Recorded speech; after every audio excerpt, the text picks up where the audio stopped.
മരണപര്യന്തം വിശ്വസ്തനായിരിക്കുക എന്നാണ് ഈ അവരുടെ വിഷയം. അതൊരു വലിയ വിഷയമാണ്, നല്ല വിഷയമാണ്. അതെ, ജീവിതത്തിൻ്റെ അന്ത്യം വരെ വിശ്വസ്തനായിരിക്കുക എന്നായിരുന്നെങ്കിൽ എന്ന് ഞാൻ ചിന്തിച്ചു. ഈ മരണം എന്ന വാക്ക് കേൾക്കുമ്പോൾ ചിലർക്ക് അതെ, ജീവപര്യന്തം, അത് ഒന്നുകൂടെ പോസിറ്റീവായിട്ടുള്ളൊരു വിഷയ ടൈറ്റിലാണ്. ഇതിന് കുഴപ്പമൊന്നുമില്ല മരണപര്യന്തം എന്ന് പറഞ്ഞാൽ. പിന്നെ മരണപര്യന്തം എന്ന ആ വാക്കിൻ്റെ ഈ മൂലഭാഷയിൽ ആക്രിസ് എന്നാണ്. ആക്രിസ് ആ വാക്കിൻ്റെ മൂലാർത്ഥം എന്ന് പറഞ്ഞാൽ ഏറ്റവും ടോപ്പിൽ, അന്ത്യം വരെ എന്നൊക്കെയാണ്. അതിൻ്റെ നിർവചനാർത്ഥം until, up to, as far as എന്നാണ്. എന്നാൽ അതിൻ്റെ പ്രയോഗത്തിലുള്ള അർത്ഥമെന്ന് പറയുന്നത് until, up to, as far as, during എന്നൊക്കെയാണ്. ഇപ്പോൾ ഡ്യൂറിങ് എന്നെടുത്താൽ മരിച്ചുകൊണ്ടിരിക്കുമ്പോഴും വിശ്വസ്തനായിരിക്കുക. Be faithful during your deaths. എനിക്കതുപോലെ സമ്പന്നമായ ഒരു ആശയമായിട്ട് തോന്നി. സാധാരണ മനുഷ്യർക്ക് മരിക്കുന്നത് എങ്ങനെയാണെന്ന് അവർക്ക് തന്നെ അറിയില്ല. വെൻറ്റിലേറ്ററിൻ്റെ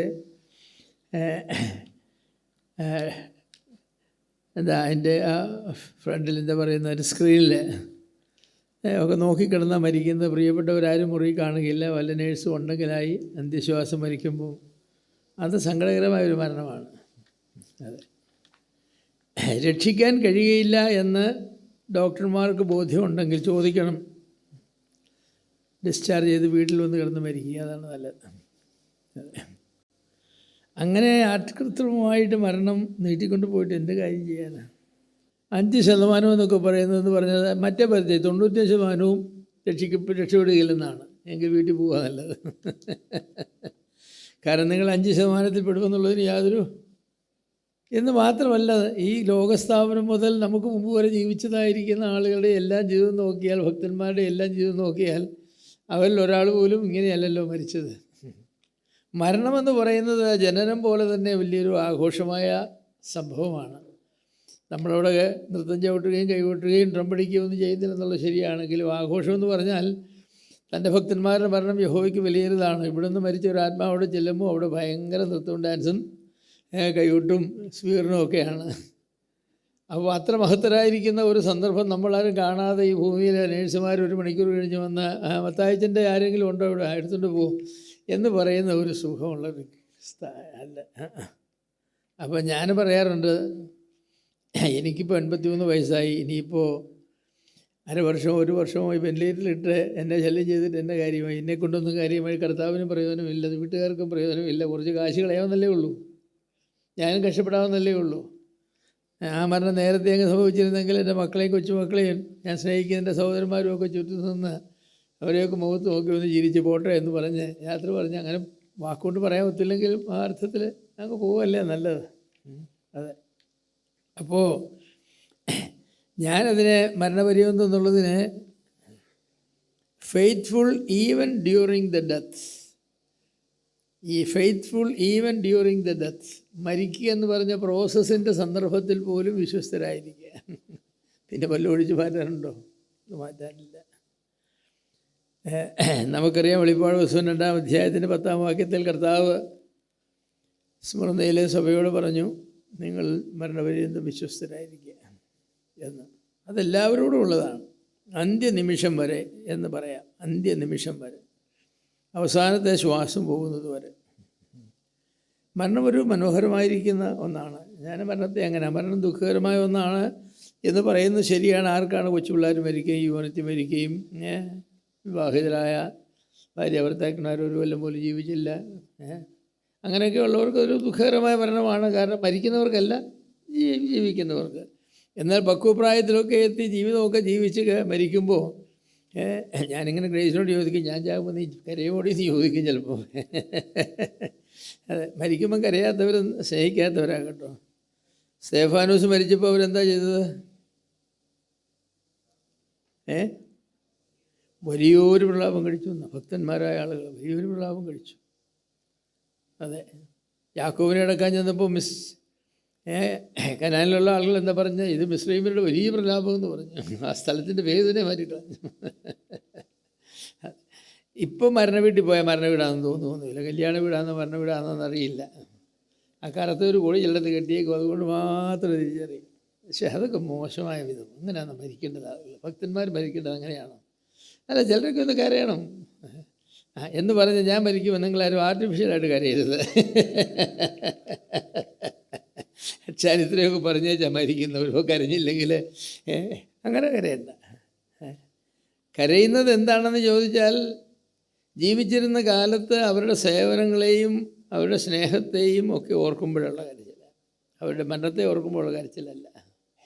നമുക്കങ്ങനെയൊന്നും ഓർക്കാനില്ലാതെ മരിച്ചെങ്കിൽ ചില ആളുകൾ മരിക്കുന്നത് വലിയ സന്തോഷമോ. കാരണം എന്താണെന്ന് ചോദിച്ചാൽ അല്ലേ, കേട്ടിട്ടുള്ളൊരു കഥ ഇങ്ങനെ ഓർമ്മ വരികയാണ്. ഭർത്താവ് മരിച്ചു, എല്ലാവരും കൂടെ അടക്കത്തിന് കൊണ്ടുപോകാൻ ഈ വണ്ടിയെ വെച്ചാൽ കൊണ്ടുപോകുന്നത്. എന്ത് അതിന് പറയുന്ന പേരുണ്ടല്ലോ, ശവമഞ്ചം എന്ന് പറയും. ഇംഗ്ലീഷിൽ പേരുണ്ട്, ഓർക്കുന്നില്ല. ബ്രയർന്നോ എന്താണ് പറയുക. അതിനകത്ത് വെച്ച് ഇങ്ങനെ കൊണ്ടുപോകുമ്പം ഒരിറക്കത്ത് പോകുമ്പോൾ വണ്ടി ഉരുണ്ട് പോയിട്ട് ഇതൊരു മരത്തേൽ ഒരൊറ്റ ഇടിയാണ്. ഇടിക്കുകയും ഈ പെട്ടിയിൽ കിടന്ന ശവം ചാടി എഴുതേക്കുകയാണ്. എല്ലാവർക്കും സന്തോഷമായി, ബഹു സന്തോഷമായിട്ട് ആളെ തിരിച്ച് വീട്ടിൽ കൊണ്ടുവന്ന് ഒരു 6 മാസം കഴിഞ്ഞ് ഇയാൾ വീണ്ടും മരിച്ച് കൊണ്ടുപോകും. ഭാര്യ പറഞ്ഞ്, ഇപ്രാവശ്യം മരത്തേലെങ്കിൽ വിളിക്കാതെ എൻ്റെ പ്രിയമുള്ളവരെ അങ്ങ് എത്തിച്ചേക്കണേന്ന് പറഞ്ഞു. ഇനി ഇങ്ങോട്ട് വരാറ്. അപ്പോൾ അങ്ങനെയുള്ള മരണങ്ങളുമൊക്കെ ഉണ്ട്. മരിക്കുക എന്ന് പറയുന്ന ഒരു വലിയ സംഭവമാണ് ജീവിതത്തിൻ്റെ. ജനിച്ചാൽ മരിക്കുമെന്നാണല്ലോ. അതെ, ഇന്നിപ്പോൾ ഞാൻ സംസാരിച്ചപ്പോൾ ആരോ സൗകര്യമാരോ ഞങ്ങൾ സംസാരിച്ചപ്പോൾ പറഞ്ഞു, മരണം കാണാതെ എടുക്കപ്പെടണമെന്ന് ആഗ്രഹം എന്ന് പറഞ്ഞു. ഞാൻ പറഞ്ഞു, എനിക്ക് അങ്ങനെയല്ലെന്ന് പറഞ്ഞു. എനിക്ക് മരണവും പുനരുത്ഥാനവും എന്ന് പറയുന്ന 2 സംഭവങ്ങൾ എന്താണെന്ന് അനുഭവിക്കണം. ജീവിതത്തിലെ ഏറ്റവും വലിയ, നമ്മുടെ കർത്താവ് മരിച്ചു ഉയർത്തുന്നില്ലേ നമ്മുടെ വലിയത്. കർത്താവ് പറഞ്ഞു, നിങ്ങളവർക്ക് മുൻപാകയില്ല. ആരുടെ? മരിച്ചവർക്ക് മുൻപാകയില്ല. മുൻപാകയില്ലെന്ന് പറയുന്ന കേവലം ചേഞ്ചസിൻ്റെ കാര്യത്തിൽ മാത്രമല്ല, മരിച്ച് ഉയർത്തെഴുന്നേൽക്കുക, മരിച്ച് കർത്താവിനോട് കൂടെ ആവുക എന്നൊക്കെ പറയുന്നൊരു വലിയ അനുഭവമാണ്. ആ അനുഭവം എന്താണെന്നൊക്കെ അറിയണമെങ്കിലേ മരിക്കാതെ ചെന്ന് കഴിഞ്ഞാൽ കർത്താവ് വരുമ്പം പോയാൽ അറിയില്ല. ഓരോരുത്തരും മരിച്ച് അങ്ങോട്ട് ചെല്ലുമ്പോൾ എന്താ സ്വീകരണം കിട്ടുന്ന ശല്യം വന്നല്ലോ എന്നാണോ, അതോ തൻ്റെ ഭക്തൻ്റെ മരണം യഹോവയ്ക്ക് വിലയേറിയത്. ഇപ്പം നമ്മുടെ വിഷയം ഈ മരണപര്യന്തം വിശ്വസ്തനായിരിക്കുക, അല്ലെങ്കിൽ മരിക്കുന്നത് വരെ, അന്ത്യനിമിഷം വരെ വിശ്വസ്തരായിരിക്കുക എന്നുള്ളതാണ്. അതൊരു വലിയ വെല്ലുവിളിയാണെന്നാണ് ഞാൻ പറയുന്നത്. അതൊരു വലിയ വെല്ലുവിളിയാണ്. ഇത് സ്മുർന്നയിലെ സഭയ്ക്കാണ് കർത്താവ് എഴുതിയത്. അത് നമ്മൾ പ്രത്യേകിച്ച് ഓർക്കേണ്ട ഒരു കാര്യമാണ്. എന്താ സ്മുർന്നയിലെ സഭയുടെ പ്രത്യേകത? അത് വാക്കിൻ്റെ അർത്ഥം തന്നെ കയ്പ്, കഷ്ടത എന്നൊക്കെയാണ്. സ്മുർന്ന എന്ന് പറഞ്ഞാൽ മൂറ് എന്ന വാക്കിൽ നിന്നാണ്. കർത്താവിന് പൊന്നെ, മൂര്, കുന്തിരുക്ക 3 വസ്തുക്കളാണല്ലോ. മൂര് വേദനയ്ക്കുള്ള ഒരു മരുന്നായിട്ടാണ് ഇരിക്കുന്നത്. ശവത്തിൽ എംബാം ചെയ്യാൻ ഉപയോഗിക്കുന്നൊരു സാധനമാണ് മൂര്. അപ്പോൾ സ്മുർന്നയിലെ സഭയെന്ന് പറയുന്ന ഒരുപാട് കഷ്ടത അനുഭവിച്ചൊരു സഭയാണ്. ഒരുപാട് കഷ്ടത. അങ്ങനെ രക്തസാക്ഷികൾ പോലും ആ കാലത്തുണ്ടായിരുന്നു. അങ്ങനെയുള്ള രക്തസാക്ഷികളായിട്ടൊക്കെ അനേകരും മരിക്കുന്ന സമയത്താണ് കർത്താവ് പറയുന്നത്, നീ മരണത്തോളം വിശ്വസ്തനായിരിക്കുക. ഇപ്പോൾ തിന്ന് കൊഴുത്ത് ഇങ്ങനെ സുഖിച്ച് ജീവിക്കുന്ന നമുക്ക്, നമ്മൾ വലിയ കഷ്ടത്തിലെ പാട്ടൊക്കെ എങ്ങനെ പാടും? എന്താ കഷ്ടത്തിലെ പാട്ടെന്ന് എനിക്കറിയില്ല. ഓരോരുത്തർ പാട്ട് ഇടുമ്പോൾ ഭയങ്കര കഷ്ടതയാണെന്ന് തോന്നുന്നു. ചെന്ന് നോക്കുക, AC മുറിയിൽ നിന്നാണ് ഈ പാട്ട് ഇടുന്നത്. ഭയങ്കര കഷ്ടതയില്ല, അർത്ഥമില്ലാത്തതായിരിക്കുന്ന പാട്ടുകളെന്ന് നമ്മൾ പറയും. അങ്ങനെയുള്ള പാട്ടുകളൊക്കെ നമ്മൾ പാടും. എന്ത് കഷ്ടതയാണ് നമ്മൾ അനുഭവിച്ചിട്ടുള്ളത്. കർത്താവിന് വേണ്ടി ഒരു അടി കൊള്ളാൻ ഭാഗ്യം കിട്ടിയിട്ടുണ്ടോ? കർത്താവിന് വേണ്ടി ഒരു കല്ലേറ് കൊള്ളാൻ ഭാഗ്യം കിട്ടിയിട്ടുണ്ടോ? സുവിശേഷത്തിന് വേണ്ടി ഒരു ദിവസം പട്ടിണി കിടക്കാൻ ഭാഗ്യം കിട്ടിയിട്ടുണ്ടോ? എന്താ നമുക്ക് കിട്ടിയിട്ടുള്ളത്? പിന്നെ എന്നെ കഷ്ടതയുള്ളത് പിള്ളേരെ പഠിപ്പിക്കുന്നതിൻ്റെ കഷ്ടത അല്ലേ? പഠിക്കാൻ മണ്ടനായ ചെറുക്കന് 2 ലക്ഷം രൂപ കൊടുത്ത് MBBS അഡ്മിഷൻ വാങ്ങാൻ വന്നതിൻ്റെ കഷ്ടത. എന്തൊരു കഷ്ടതയാണ്! ഇങ്ങനെയുള്ള കഷ്ടതകളൊക്കെ നമുക്കുള്ളത് അല്ലേ? നമ്മളുള്ളത് കൊണ്ടൊക്കെ തൃപ്തിപ്പെട്ട ഒരു കഷ്ടതയില്ലെന്നാണ് പറയുന്നത്. സുവിശേഷത്തിന് വേണ്ടിയുള്ള കഷ്ടതയാണ് കഷ്ടത, അല്ലേ? വിശ്വാസത്തിന് വേണ്ടി, നിങ്ങൾ വിശ്വാസത്തിന് വേണ്ടി കഷ്ടത ഏറ്റവരുണ്ട്. നിങ്ങൾ രക്ഷിക്കപ്പെട്ടു നിങ്ങളുടെ വീട്ടിൽ നിന്ന് ഇറക്കി വിടുകയും തല്ലുകയോ അടിക്കുകയോ ബുദ്ധിപ്പെടുത്ത് ചെയ്യുന്നവരുണ്ട്. അവരെ ഞാൻ മറക്കുന്നില്ല. അങ്ങനെയുള്ള അനേകരുണ്ട്. നമ്മുടെ സഭാ പ്രസ്ഥാനം, നമ്മുടെ പ്രവർത്തനത്തിൻ്റെ ആദ്യകാലങ്ങളിലൊക്കെ അങ്ങനെ വന്ന ആളുകൾ ധാരാളം പേരുണ്ട്. ഞാനൊരു ബ്രദർ സഭ ജനിച്ചിട്ട് പോലും പ്രധാന സഭ വിട്ടതിന് എന്തൊരു കഷ്ടത ഞാൻ അനുഭവിച്ചു. തല്ലുപടിയൊന്നും അനുഭവിച്ചില്ല. പിന്നെ അവർ പറഞ്ഞൊന്നും എനിക്കൊരു കഷ്ടമായിട്ട് തോന്നിയിട്ടുമില്ല, അത് വേറെ വിഷയം. എങ്കിലും ഒരളവിൽ കഷ്ടതയാണ്. പക്ഷെ അതൊന്നും കഷ്ടതയല്ലെന്നാണ് പറയുന്നത്. കഷ്ടതയെന്ന് പറയുന്നത് തല്ലടി, മർദ്ദനം, പീഡനം, പട്ടിണിക, ജയിലിൽ കിടക്കുക, ഇങ്ങനെയുള്ളതായിരിക്കുന്ന ഒരുപാട് കാര്യങ്ങൾ. അങ്ങനെ സഹിക്കുന്ന ഒരു സഭയോടാണ് കർത്താവ് പറഞ്ഞത് മരണപര്യന്തം, മരിക്കുന്നത് വരെ, അന്ത്യശ്വാസം എടുക്കുന്നത് വരെ വിശ്വസ്തരായിരിക്കുക. അതിച്ചിരി പ്രയാസമുള്ള കാര്യമാണ്. ജീവിച്ചുകൊണ്ടിരിക്കുമ്പോൾ രക്തസാക്ഷിയായിട്ട് മരിക്കുന്ന ഒരു പ്രശ്നമല്ല. ഞാൻ പലപ്പോഴും പ്രാർത്ഥിച്ചിട്ടുണ്ട്, നിനക്ക് ഇതമാണെങ്കിൽ രക്തസാക്ഷിയായിട്ട് മരിക്കും. പക്ഷെ അത് വലിയ ഒന്നുമില്ല. ഒരേറിന് ചിലപ്പോൾ ചത്തെന്ന് വരും, ഒരൊറ്റ കുത്തിന് ചിലപ്പോൾ ചത്തെന്ന് വരും, ഒരൊറ്റ വെടിക്ക് ചിലപ്പോൾ കാര്യം തീർന്ന് വരും. ആകപ്പാട് ഒരു വേദനയില്ല, 2 മിനിറ്റ് കൊണ്ട് കാര്യം തീർന്നു. പക്ഷേ രക്തസാക്ഷിയായിട്ട് ജീവിക്കുക എന്ന് പറഞ്ഞാലോ, തുണെ പിടിച്ച് കിട്ടിയിട്ട് അടിയേ അടി, വരുന്നവരെല്ലാം അടിച്ചിട്ട് 10, 50, 60 അടി, ദേഹം തല തുടങ്ങി താഴെ വരെ അടിച്ച് ചതച്ച്. അതല്ലേ കഷ്ടത എന്ന് പറയുന്നത്. ജയിലിട്ട്, പോലീസിൻ്റെ ചവിട്ട്, അങ്ങനെ ഓരോ അനുഭവങ്ങൾ വിശ്വാസികൾ ഇന്ന് അനുഭവിക്കുന്നതായിരിക്കുന്ന അനുഭവങ്ങൾ. രക്തസാക്ഷി മരണം വലിയ മരണമാണ്. വളരെ അപൂർവ ഭാഗ്യമുള്ളവർക്ക് ദൈവം നൽകാറുള്ളൂ, ഞാൻ വിചാരിക്കുന്നു. പക്ഷേ രക്തസാക്ഷിയായി ജീവിക്കുക, അവിടെയാണ് നമ്മുടെ വെല്ലുവിളി. അതെ, മരണത്തോളം അന്ത്യശ്വാസം വരെയും വിശ്വസ്തനായിരിക്കുക എന്ന് പറഞ്ഞാൽ രക്തസാക്ഷിയായി നീ ജീവിക്കണമെന്നാണ്. അതെ, അപ്പോൾ ഒരു വലിയ ചലഞ്ചാണ് നമ്മുടെ മുന്നിൽ തന്നിരിക്കുന്നത്, even to the point of death. അപ്പോൾ അപ്പോസ്തോലിക കാലത്തും അപ്പോസ്തോലിക പിതാക്കന്മാരുടെ കാലത്തും സഭാപിതാക്കന്മാരുടെ കാലത്തും മരണം ഒരു സംഭവമായിരുന്നില്ല. It was not an event, it was a process. അതൊരു പ്രക്രിയയാണ്. തൊലി ഇരിക്കുക, ചിലരുടെ നിങ്ങൾ വിചാരിച്ചുള്ളൂ, അംഗഭംഗം വിച്ഛേദിക്കുക. 8 10 മക്കളെ ഫോക്സസ് ബുക്ക് ഓഫ് മാർട്ടേഴ്സ് എന്ന് പറഞ്ഞൊരു ബുക്കുണ്ട്, നിങ്ങൾ വായിച്ചിട്ടുണ്ടെന്ന് എനിക്കറിയാം. ഇംഗ്ലീഷ് വായിക്കാം, മലയാളം ഉണ്ടെന്ന് തോന്നുന്നു. ഇപ്പോഴും അത് വായിക്കാറിയാൽ വായിക്കണം. 10 മക്കളും 12 മക്കളും ഉള്ളതായിരിക്കുന്ന മക്കളെ ഓരോരുത്തരെ കൊണ്ടുവന്നിട്ട് മൂത്ത മകൻ തുടങ്ങി ഇളയ മകൻ വരെ കരച്ച് വെട്ടി ഓരോ മകനെ വെട്ടിക്കൊല്ലുമ്പോഴും അവരും ചോദിക്കും വിശ്വാസം ത്യജിക്കുന്നോ? ഇല്ല. രണ്ടാമത്തേനെ വെട്ടിക്കൊന്നു. അങ്ങനെ അവസാനം ഏറ്റവും പിഞ്ച് കുഞ്ഞ് അതിനെയും വെട്ടിക്കൊന്നു. അവസാനം അവരെയും വെട്ടിക്കൊന്നു. അതാണ് അവസാനത്തോളം വിശ്വസ്തരായിരിക്കുക എന്ന് പറയുന്നത്. അതെ, ഇന്നത്തെ ദൈവദാസന്മാരുടെ കഷ്ടതയെന്ന് പറയുന്നത് ഈ മട്ടൻ ബിരിയാണി നിന്ന് ദഹിക്കാഞ്ഞിട്ടുള്ള ഒരു പ്രയാസം. എന്തൊരു പ്രയാസം സഹിച്ചെന്നറിയാം അല്ലേ? അതൊന്നും നമ്മൾ പറയുന്നതല്ല, അതൊക്കെ തമാശന് പറയാമെന്നെങ്കിലും ഇന്ന് ഇല്ലെന്നാണ് ഞാൻ പറയുന്നത്. അന്ന് കല്ല് തല വെട്ടിയും കല്ലുകൊണ്ട് എറിഞ്ഞും തീയിലിട്ട് ചുട്ടും വെള്ളത്തിൽ മുക്കിക്കൊന്നും തിളച്ച എണ്ണയിലിട്ട് കൊന്നും ഒക്കെയാണ് ആളുകളെ കൊല്ലുന്നത്.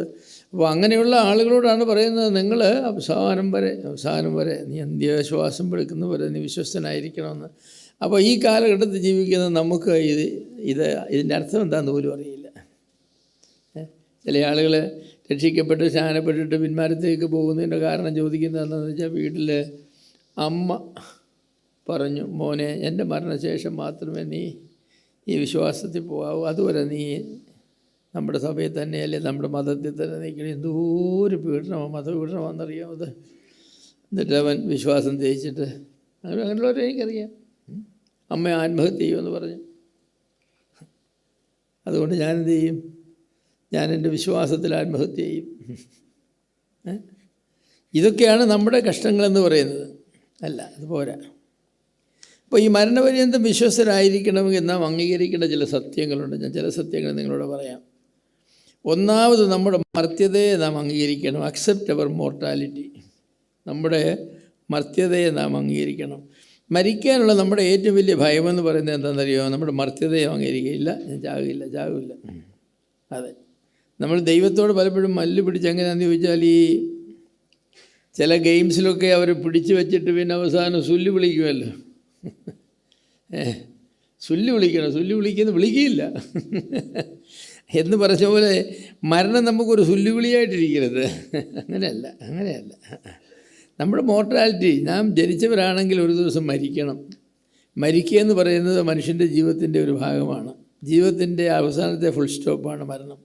അപ്പോൾ ഒരു സെൻറ്റൻസ് എഴുതിയാൽ അത് സെമിക്കോളിനിട്ട് നമുക്ക് ജീവിതകാലം മുഴുവൻ സെൻറ്റൻസ് എഴുതാൻ ഒക്കുകയില്ല. ഒരു സെൻറ്റൻസ് എഴുതിയാൽ 1-2 പ്രാവശ്യമൊക്കെ സെമിക്കോളിനിടും, ആശുപത്രിയിൽ കൊണ്ടുപോയി രക്ഷപ്പെട്ടൊക്കെ വരും. പക്ഷേ ഒരു ഫുൾ സ്റ്റോപ്പ് ഇട്ടെങ്കിലും ഒക്കും. അത് ജീവിതത്തിൻ്റെ ഒരു പരമാർത്ഥമാണ് എന്ന് നമ്മൾ വായിക്കണം, നമ്മൾ അംഗീകരിക്കണം. ഇബ്രാഹിം ലേഖനം 9-ാം അധ്യായത്തിൻ്റെ 27-ാമത്തെ വാക്യം നമുക്കറിയാമല്ലോ. നമുക്കെല്ലാവർക്കും അറിയാം.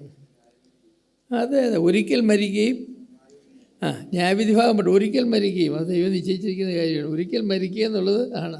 അതെന്നെന്നുള്ളൊരു ചോദ്യമേ ഉള്ളൂ. അതുവരെ ഞാൻ എന്ത് ചെയ്യണമെന്നുള്ളതാണ്. ഒരിക്കൽ മരിക്കുകയും. അതെ. അപ്പോൾ ഒരു വിശ്വാസിയെ ആർക്കും ഞാൻ നിന്നെ കൊല്ലുമെന്ന് പറഞ്ഞ് പേടിപ്പിക്കാനൊന്നും നോക്കുകയില്ല. നീ എന്നെ കൊല്ലുമോ? അതിനെന്താ, അയാൾ ചാകാനല്ലേ ഇരിക്കുന്നത്. മരിക്കും, ഒരിക്കൽ മരിക്കും. അതെ, അത് കർത്താവിന് വേണ്ടിയാണെങ്കിൽ എന്തോരു മനോഹരമാണ്, എന്തോരു മനോഹരമാണ്.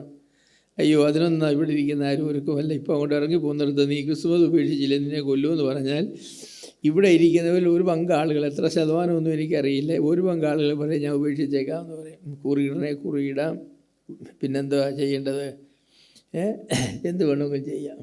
അമ്പലത്തിൽ വേണമെങ്കിൽ അമ്പലത്തിൽ പോകാം, രാം പറയണമെങ്കിൽ അത് പറയാം, അതൊക്കെ പറയും. അനുകൂലമായ സാഹചര്യത്തിൽ വിശ്വാസികളായിരിക്കുവാനായിട്ട് എളുപ്പമാണ്. ആഫ്രിക്കയിൽ ഇന്ന് വരെയും 2 ഇനത്തിലുള്ള ക്രിസ്ത്യാനികളുണ്ട്. 2 ഇനത്തിൽ. ഡീക്കാൻഡേഴ്സ് എന്ന് പറഞ്ഞ ഒരു കൂട്ടം ആളുകളുണ്ട്. അവർ വിശ്വാസത്യാഗം ചെയ്തവരാണ്. ഇസ്ലാം അവിടെ വന്ന് താണ്ഡവം നടത്തിയ സമയത്ത് ഒരു കയ്യിൽ അവർക്ക് തൊപ്പിയുണ്ട്, പുരുഷന്മാരെ സംബന്ധിച്ച് ഒരു കയ്യിൽ വാളുണ്ട്. തൊപ്പി വേണോ വാൾ വേണോ എന്ന് ചോദിക്കും. തൊപ്പി മതിയെന്ന് പറഞ്ഞാൽ അടുത്ത മുറിയിൽ പോയി പരിച്ഛേദനാചർമ്മം കഴിഞ്ഞിട്ട് മുസ്ലിമായി പോവുക, അല്ലെങ്കിൽ വാൾ കൊണ്ട് വെട്ടുക. അപ്പോൾ അങ്ങനെ ഇത് മതിയെന്ന് പറഞ്ഞ് രക്ഷപ്പെട്ട കുറേ ക്രിസ്ത്യാനികളുണ്ട്. അവർ കുറച്ച് കഴിഞ്ഞപ്പോൾ അവർ എന്ത് ചെയ്തു, പീഡനമൊക്കെ അങ്ങോട്ട് ശാന്തമായി കഴിഞ്ഞപ്പോൾ അവർ തിരിച്ച് പള്ളികളിൽ വരാൻ തുടങ്ങി. അപ്പോൾ ഈ പള്ളികളിൽ വരാൻ തുടങ്ങിയപ്പോൾ ഈ തല വെട്ടിയ ആളുകളുടെ മക്കളൊക്കെ അവിടെയുണ്ട്. അവർ സ്വീകരിക്കാനൊക്കില്ലെന്ന് പറഞ്ഞു. ഞങ്ങളെ സ്വീകരിക്കുന്ന പ്രശ്നമേ ഒന്നും, വിശ്വാസത്യാഗം ചെയ്ത ആളുകൾക്ക് ഇവിടെ ഇല്ലെന്ന് പറഞ്ഞു. അങ്ങനെ ആഫ്രിക്കയിലെ ചില രാജ്യങ്ങളിൽ 2 ഇനം ക്രിസ്ത്യാനികളുണ്ട്. വിശ്വാസത്യാഗം ചെയ്തവരുടെ സന്തതി പരമ്പരകൾ, വിശ്വാസത്തിന് വേണ്ടി മരിച്ച ആളുകളെ പരമ്പരകൾ. അവർ ചെയ്ത ശരിയോ തെറ്റോ ഒന്നും നമുക്ക് ചർച്ച ചെയ്യാനുള്ളതായിരിക്കും സമയമല്ല, അതല്ല നമ്മുടെ താല്പര്യം. പക്ഷേ ഞാൻ പറഞ്ഞത് വിശ്വാസത്യാഗം ചെയ്യുന്ന ആളുകളുണ്ട്, ഇന്നുമുണ്ട് അന്നുമുണ്ട്, അനേകരുണ്ട്. ജീവനെ ഭയപ്പെടുന്ന, ജീവനെ സ്നേഹിക്കുന്ന ഒരുത്തർക്കും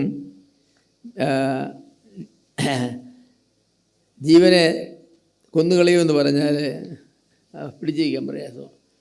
അതേസമയം അവരവരുടെ ജീവനെ സ്നേഹിച്ചില്ല എന്ന് വാക്യമുണ്ടല്ലോ, അവരവർ ജീവനെ സ്നേഹിച്ചില്ല. അങ്ങനെയുള്ള ആളുകൾക്കാണ് പിടിച്ചു നിൽക്കാനായിട്ട് കഴിയുന്നത്. അപ്പോൾ ഈ മരണമെന്ന് പറഞ്ഞൊരു യാഥാർത്ഥ്യത്തെ അംഗീകരിച്ചുകൊണ്ട് വേണം ജീവിക്കാൻ. എന്നും രാത്രി കിടക്കുമ്പോൾ ഞാൻ എൻ്റേതായ നിലയിൽ പറയുന്ന ഒരു കാര്യമുണ്ട്. കർത്താവിനോട് അവസാനം കിടന്നല്ല പ്രാർത്ഥന കഴിച്ച് കിടക്കുമ്പോൾ പറയും, കർത്താവ് കുരിശിൻ്റെ ചുവട്ടിൽ നിന്നെ ക്രൂശിച്ചതിൻ്റെ ചുവട്ടിൽ ഞാനൊന്ന് കിടന്നോട്ടെ. രാത്രി മരിക്കുന്നെങ്കിൽ ഇവിടുന്ന് എൻ്റെ ആത്മാവ് അങ്ങോട്ട് പോരട്ടെ. അതെ, കുരിശിൻ്റെ ചുവട്ടിൽ കിടന്ന് മരിക്കുന്ന ഒരനുഭവം, അതൊരു വലിയ ഭയങ്കര അനുഭവമാണെന്ന് എനിക്ക് തോന്നുന്നത്. അപ്പോൾ അങ്ങനെ കുരിശിൻ്റെ ചുവട്ടിൽ കിടക്കട്ടെ എന്ന് പറഞ്ഞ് ഞാനവിടെ ചുരുണ്ടുകൂടി കുരിശിൻ്റെ ചുവട്ടിൽ ഇങ്ങനെ കിടക്കുന്ന ഒരു കിടപ്പിൽ കിടന്നാണ് ഉറങ്ങുന്നത്. അതെ, 1 മണിക്കൂറൊക്കെ ഉറങ്ങും. അത് കഴിയുമ്പോൾ ഞാൻ ഉണരും പലപ്പോഴും. അത് ശരി തന്നെ, എങ്കിലും ആ ഒരു ഉറക്കം വളരെ ഹൃദ്യമായിരിക്കുന്ന ഉറക്കമാണ്. അതെ. അപ്പോൾ ഒരിക്കൽ മരിക്കുക എന്ന് പറഞ്ഞ ഈ പ്രമാണം, മരിക്കാതിരിക്കണമെങ്കിൽ ജനിക്കാതിരുന്നാൽ മതി. പക്ഷേ അത് നമുക്ക് ചോയ്സ് ഇല്ലല്ലോ. നമ്മളാരും നമ്മുടെ ഇഷ്ടമുള്ളതുകൊണ്ട് ജനിച്ചവരല്ലല്ലോ. അതുകൊണ്ട് പിന്നെ അങ്ങനെ ഒരു ചോയ്സ് ഇല്ല. അതുകൊണ്ട് മരണത്തിന് വേണ്ടി ഒരുങ്ങുക എന്നുള്ളതേ ഉള്ളൂ. മരണം യാഥാർത്ഥ്യമായതുകൊണ്ട് മരണത്തിന് വേണ്ടി ഒരുങ്ങുക. അപ്പോൾ മരണം എന്ന യാഥാർത്ഥ്യത്തെ അംഗീകരിക്കുക എന്ന് പറയുന്നത് ജീവപര്യന്തം വിശ്വസ്തരായിരിക്കുന്നതിൻ്റെ ഒന്നാമത്തെ ഘടകമാണ്. നിങ്ങൾ മരണമെന്ന യാഥാർത്ഥ്യത്തെ ഏത് സമയത്തും എപ്പോഴും ഇപ്പോഴും ഒരു സത്യമായി, ഒരു വാസ്തവമായി അംഗീകരിച്ചിട്ടില്ലെങ്കിൽ നിങ്ങൾക്ക് വിശ്വസ്തരായിരിക്കാൻ കഴിയുന്നതല്ല. രണ്ടാമത്, മരണത്തിന് സാധ്യതകളെ നാം അറിഞ്ഞിരിക്കണം. മരണത്തെ നഷ്ടമായിട്ടാണ് കണക്കാക്കുന്നത്. പൗലോസ് പറഞ്ഞ എനിക്ക് മരിക്കുന്നത് ലാഭമാണെന്നാണ്. അപ്പോൾ മരണത്തിൻ്റെ സാധ്യതകളെ നാം അറിയണം. ഈ ഭൂമി മനുഷ്യനായി ജനിക്കുന്നവർക്ക് സ്വന്തമാക്കുവാൻ കഴിയുന്ന ഏറ്റവും വലിയ നേട്ടങ്ങൾ മരണത്തിലൂടെയാണ് നേടുന്നത്. ഞാൻ പറയാം, ഏറ്റവും വലിയ നേട്ടങ്ങൾ. പാപരഹിതമായ, സമാധാനപൂർണ്ണമായ, സന്തോഷസമൃദ്ധമായ ദൈവിക കൂട്ടായ്മയുടെ അനുഭവത്തിലേക്ക് നാം പ്രവേശിക്കുന്നത് എങ്ങനെയാണ്? മരണത്തിൻ്റെ വാതിലിലൂടെയാണ്. ക്രിസ്തുവിൽ മരിക്കുന്നവർ നിത്യസ്വർഗത്തിൻ്റെ അനുഗ്രഹ സമ്പൂർണ്ണതയിലേക്കാണ് പ്രവേശിക്കുന്നത്. പരദീസയുടെ പരമാനന്ദം മരണത്താലാണ് നാം നേടുന്നത്. വിട്ടുപിരിഞ്ഞ് ക്രിസ്തുവിനോട് കൂടെ ഇരിക്കുന്നത് ഏറെ ഇഷ്ടമെന്നാണ് പറഞ്ഞത്. ആ അനുഭവം നമ്മൾ മനസ്സിലാക്കണം.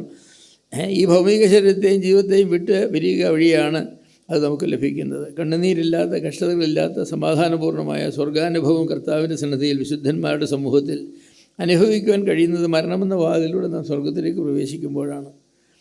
അമേരിക്കൻ വിസ കിട്ടിയാൽ വിഷമിക്കുന്ന ആളുകളുണ്ടോ? ഇപ്പോൾ സ്വർഗത്തിലേക്ക് പോകാനുള്ള വിസയാണ് മരണം. അത് കിട്ടിയാൽ എന്തിനാണ് വിഷമിക്കുന്നത്? അപ്പോൾ ഈ മരണത്തിൻ്റെ സാധ്യത ഭയങ്കരമാണ്. എത്ര കാലം എൻ്റെ കർത്താവിനെ ഒന്ന് കണ്ടാക്കൊള്ളാമെന്ന് ആഗ്രഹിക്കുന്നു. അതെനിക്ക് സാധിക്കണമെങ്കിൽ എന്ത് വേണം? ഞാൻ മരിക്കണം. അപ്പോൾ ഇത്രയും പ്രയാസപ്പെട്ട കാര്യമുണ്ടോ? ഇത്രയും പ്രയാസപ്പെട്ട കാര്യമൊന്നുമില്ല. അതുപോലെ എനിക്ക് എത്ര ഭക്തന്മാരെ കാണണമെന്ന് ആഗ്രഹമുണ്ട്. എൻ്റെ ഫേവറേറ്റായിട്ടുള്ള ചില ഭക്തന്മാർ സ്വർഗത്തിലുണ്ട്. അവരെയൊക്കെ പുസ്തകം എഴുതി വായിച്ചൊക്കെ ഞാൻ വളരെ അനുഗ്രഹങ്ങൾ പ്രാപിച്ചിട്ടുണ്ട്. അവരെയൊക്കെ ഒന്ന് കാണണമെന്ന് ആഗ്രഹമുണ്ട്. ഞാനിവിടെ ജീവനോടൊന്നും ഇരുന്നാൽ സാധിക്കുമോ? ഇല്ല. അതൊക്കെ അപ്പം പറയും അതാ ഇനിയും പിന്നെ കർത്താവിൻ്റെ പുനരുത്ഥാനത്തിൽ പോയാൽ സാധിക്കില്ലേ? എൻ്റെ കുഞ്ഞെ ഞാൻ പറയാം, ആൾക്കൂട്ടത്തിനിടയിൽ നമ്മൾ നഷ്ടപ്പെട്ട ഒരാളായിട്ട് അങ്ങ് തീരും. എന്തോരം ആൾക്കൂട്ടമായിരിക്കും അന്നവിടെ. സ്വർഗത്തിലേക്ക് ഈയൽ കുഴിയിൽ നിന്ന് ഇറങ്ങി വരുന്ന പോലെയാണ് ആളുകൾ ഇറങ്ങി വരുന്നത്. കൂട്ടത്തിൽ ജോൺ കാൽവിനെയോ അല്ലെങ്കിൽ സെയിൻ്റ് അഗസ്റ്റിനെയോ മാർട്ടിൻ ലൂതറയോ, നമുക്കിഷ്ടമുള്ള ജയൻ ഡാർബി, എനിക്കിഷ്ടമുള്ള ആളുകളൊരാൾ, അങ്ങനെയുള്ള ആളുകളൊക്കെ ഞാൻ ബഹുമാനിക്കുന്ന ആളുകളാണ്. ഹഡ്സൺ ടൈലറേയും എബ്രഹാം, ഡേവിഡ് ലിവിങ്സ്റ്റനെയും ഒരുപാട് ആളുകളുണ്ട്. ഇവരെയൊക്കെ ഒന്ന് കാണണമെങ്കിൽ ഒന്ന് ഒരുമാടിയത്തിന് വർത്താനം പറയണ്ടേ? അപ്പോൾ മരണം വരിയായിട്ട് ഓരോരുത്തർ പോകുമ്പോഴേ നമുക്കവിടെ ഗ്യാപ്പുണ്ടല്ലോ.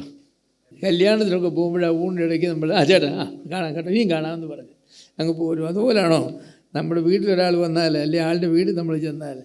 അപ്പോൾ അതിൻ്റെ സാധ്യത വലുതാണ് കേട്ടോ. നഷ്ടങ്ങളെക്കുറിച്ചാണ് നമ്മൾ ചിന്തിക്കുന്നത്. നമുക്കൊരു നഷ്ടവുമില്ല. ചിന്തിക്കുന്ന നഷ്ടം അവർക്ക്, എൻ്റെ പിള്ളേർക്ക് വരുന്ന നഷ്ടം, എൻ്റെ കൊച്ചുമക്കൾക്ക് വരുന്ന നഷ്ടം. സത്യം പറഞ്ഞാൽ അവർക്കൊക്കെ ചിലപ്പോൾ ലാഭം വരുന്നുള്ളൂ. മിക്കവാറും പേർക്ക്.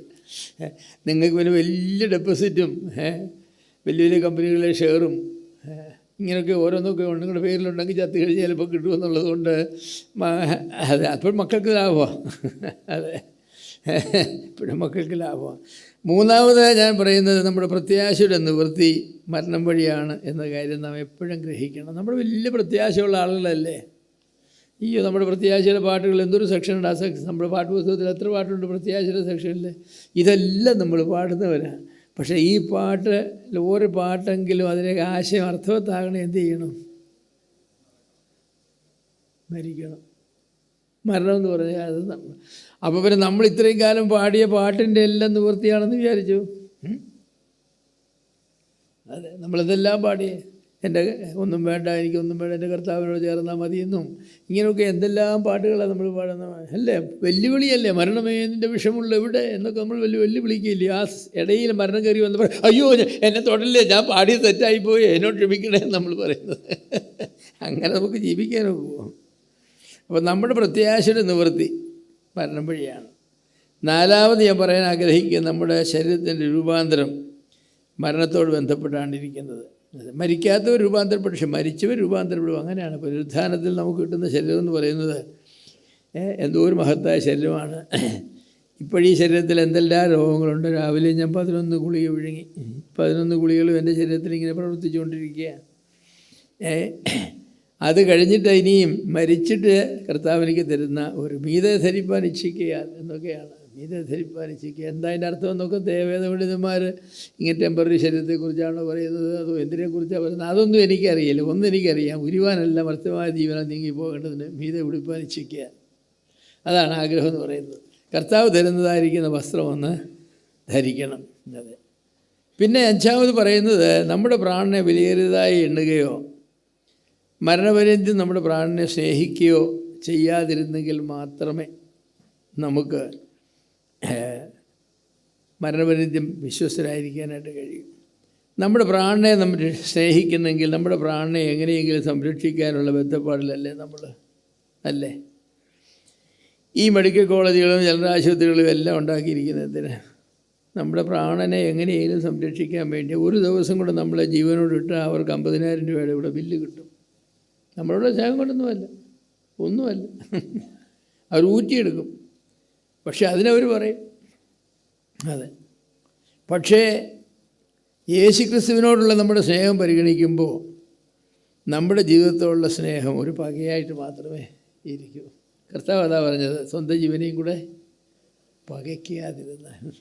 ക്രിസ്തുവിനോടുള്ള സ്നേഹത്തിൻ്റെ വെളിച്ചത്തിൽ നമ്മുടെ സ്നേഹത്തെ വെച്ചാൽ അത് ഡാർക്ക് കറുത്ത കരിക്കട്ട പോലെ ഇരിക്കും. മറ്റേതിൻ്റെ വെളിച്ചത്തിൽ യാതൊരു ഗുണവുമില്ലാതെ. അപ്പോൾ കർത്താവ് പറഞ്ഞു, സ്വന്തം ജീവനെയും കൂടെ പകയ്ക്കാതിരിക്കുന്നതിൻ്റെ ശിഷ്യനായിരിക്കാനും കഴിയില്ല. ജീവനെ പകയ്ക്കുക എന്ന് പറഞ്ഞാൽ എന്താണ്? ചിലർ പറയില്ല, ഈ നശിച്ച ജീവനൊന്ന് അവസാനിച്ചിരുന്നെങ്കിൽ എൻ്റെ കർത്താവിൻ്റെ അടുക്കൽ ഒന്ന് പോകാമായിരുന്നു. അങ്ങനെയൊക്കെ വിശ്വാസികൾ പറയണമെന്നൊന്നും എന്നോട് ചോദിക്കരുത്. ഞാൻ അങ്ങനെയൊന്നും പറയാൻ റെക്കമെൻഡ് ചെയ്യുന്നില്ല. എങ്കിലും അതിൻ്റെ ആശയം എന്ന് പറഞ്ഞാൽ നമ്മുടെ ഈ വർത്തമാനകാല ജീവിതം നമുക്ക് സ്വർഗത്തിൽ ചെല്ലുമ്പോൾ ലഭ്യമാകുന്ന സന്തോഷവുമായിട്ട് വല്ല താരതമ്യമുണ്ടോ? വല്ല താരതമ്യമുണ്ടോ? ഒരു താരതമ്യമില്ല. നമ്മൾ ചിലപ്പോൾ കർത്താവിന് വേണ്ടിയൊക്കെ ചെയ്യുന്ന സേവനങ്ങളെന്നൊക്കെ ഭയങ്കര സേവനങ്ങളാണ്. പണ്ടൊരു കോടീശ്വരനായ ഒരു മനുഷ്യന് നടന്ന സംഭവം. കോടീശ്വരനായ ഒരു മനുഷ്യന് ഷിക്കാഗോയിലുള്ള ഒരു ദൈവദാസൻ, അദ്ദേഹത്തിൻ്റെ പേര് ഞാനങ്ങ് മറന്നു. അതെ, അദ്ദേഹത്തോട് പറഞ്ഞു, എനിക്ക് ഷിക്കാഗോ ടൗണിൽ ഒരു 10-20 സെൻറ്റ് വസ്തു വാങ്ങിയിട്ട് എനിക്കൊരു കെട്ടിടം പണിയാനാണെന്ന് പറഞ്ഞു. അതിന് ഇടപാട് ചെയ്യണമെന്ന് പറഞ്ഞു. അപ്പോൾ അദ്ദേഹം അങ്ങനെ നടന്നു, ഷിക്കാഗോ ടൗണിലേക്ക് നടന്നപ്പോൾ ഒരു നല്ലൊരു സ്ഥലത്ത് ഒരു ചെറിയ വീടുണ്ട്. ആ വീടിൻ്റെ ഉടമസ്ഥരോട് ചോദിച്ചു, വീട് വിൽക്കുമെന്ന് ചോദിച്ചാൽ അവർ പറഞ്ഞാൽ ഞങ്ങൾ വിൽക്കില്ല, ഞങ്ങളുടെ 10 വർഷങ്ങളായിട്ട് താമസിക്കുന്ന. അല്ല, നിങ്ങളിത് വിറ്റോ, നിങ്ങൾ ചോദിക്കുന്ന കാശ് വന്നേക്കാമെന്ന് പറഞ്ഞു. അപ്പോൾ ഒരു നമ്മൾ പറയില്ലേ, ഒരു 100 കോടി രൂപ വില കിട്ടുന്ന ഷിക്കാഗോ ടൗണിലെ വസ്തുവിൻ്റെ വിലയൊക്കെ അങ്ങനെ 100 കോടി വില മതിക്കുന്ന ഒരു വസ്തുവിന് 400 കോടി തന്നേക്കാമെന്ന് പറഞ്ഞു. അങ്ങനെ ആ വസ്തു അദ്ദേഹം വാങ്ങിച്ചിട്ട് ഈ ഉടമസ്ഥർ താമസിക്കുന്നവരോട് പറഞ്ഞു, നിങ്ങൾ വീട് ഇന്ന തീയതിക്കുള്ളിൽ ഒഴിഞ്ഞു തരണമെന്ന് പറഞ്ഞു. അപ്പോൾ ഈ വീട് വാങ്ങിയ ഉടമസ്ഥൻ വീട് കാണാനായിട്ട് വന്നപ്പോൾ ഈ പഴയ താമസക്കാരവിടെ തന്നെയുണ്ട്. അപ്പോൾ നിങ്ങൾ ഒഴിഞ്ഞു തരണമെന്നില്ലേ പറഞ്ഞു. ഞങ്ങൾ ഒഴിയാൻ, ഞങ്ങൾ 2 ദിവസം കൊണ്ട് ഇതൊന്ന് വൈറ്റ് വാഷ് ചെയ്തിട്ട് അങ്ങ് ഒഴിയാമെന്ന് വിചാരിച്ചു. നിങ്ങൾ 400 കോടി രൂപ പുറത്ത് വാങ്ങിച്ചൊരു വീടല്ലേ, ഇത് വൈറ്റ് വാഷ് ചെയ്തിട്ടൊക്കെ വർഷങ്ങളായി, അപ്പം ഇച്ചിരി കുമ്മായം വാങ്ങിച്ച് തേച്ച് ഒന്ന് മോടി പിടിപ്പിച്ചിട്ട് തരാമെന്ന് അയാൾ പറഞ്ഞിരുന്നു. കോഷന്മാരെ, ഇതിടിച്ച് ഇതിൻ്റെ മണ്ണ് പോലും ഇവിടെ എന്നറിയാൻ വയ്യ, അതുകൊണ്ട് അടിസ്ഥാനം തോണ്ടി വേറെ വീട് കൊട്ടാരം പണിയാനായത്, നീ നിൻ്റെ ഈ പഴയ വീടിൻ്റെ ചുമ്മായ പഠിച്ചുകൊണ്ടിരിക്കുക അല്ലേ, ഇറങ്ങുന്നു പറഞ്ഞു. നമ്മളും അതുപോലെയാണ്. കർത്താവിനോട് പറയുന്നത് എന്താണ്, ഞാൻ ഈ വീട് ശകലം കൂടെ ഒക്കെ ഒന്ന് മെച്ചപ്പെടുത്തിയിട്ട് നിനക്ക് താമസിക്കാനില്ലയോ, നിങ്ങളുടെ ശരീരം ദൈവത്തിൻ്റെ മന്ദിരമൊന്നല്ലേ പറയുന്നത്. കർത്താവ് പറഞ്ഞ്, നീ എന്തൊരു ഭോഷനാണ്, നിൻ്റെ ഈ ശരീരത്തിലാണ് ഞാൻ താമസിക്കുന്നത്, നിൻ്റെ ശരീരത്തിൽ കൊട്ടാരമായി മാറ്റാൻ പോവല്ലേ, ഇതിൻ്റെ കൊട്ടാരമായി മാറ്റാൻ പോവാണ്. ഇതിൻ്റെ അകത്ത് പോലും എനിക്ക് വസിക്കാൻ കൊള്ളാമോ? ഇതൊരു മഹാകൊട്ടാരമായി മാറ്റാൻ പോവുകയാണ്. ഒഴിഞ്ഞതാ, ഏൽപ്പിച്ചു തരൂ വീട്. നമ്മളെ കർത്താവിനോടുള്ള നമ്മുടെ മഹാസ്നേഹത്തിൽ നമ്മൾ അരിച്ചിരി ചുണ്ണാമ്പൂടെ തേച്ചിട്ട് പോകാമെന്ന് വിചാരിച്ചായിരിക്കുന്നത്.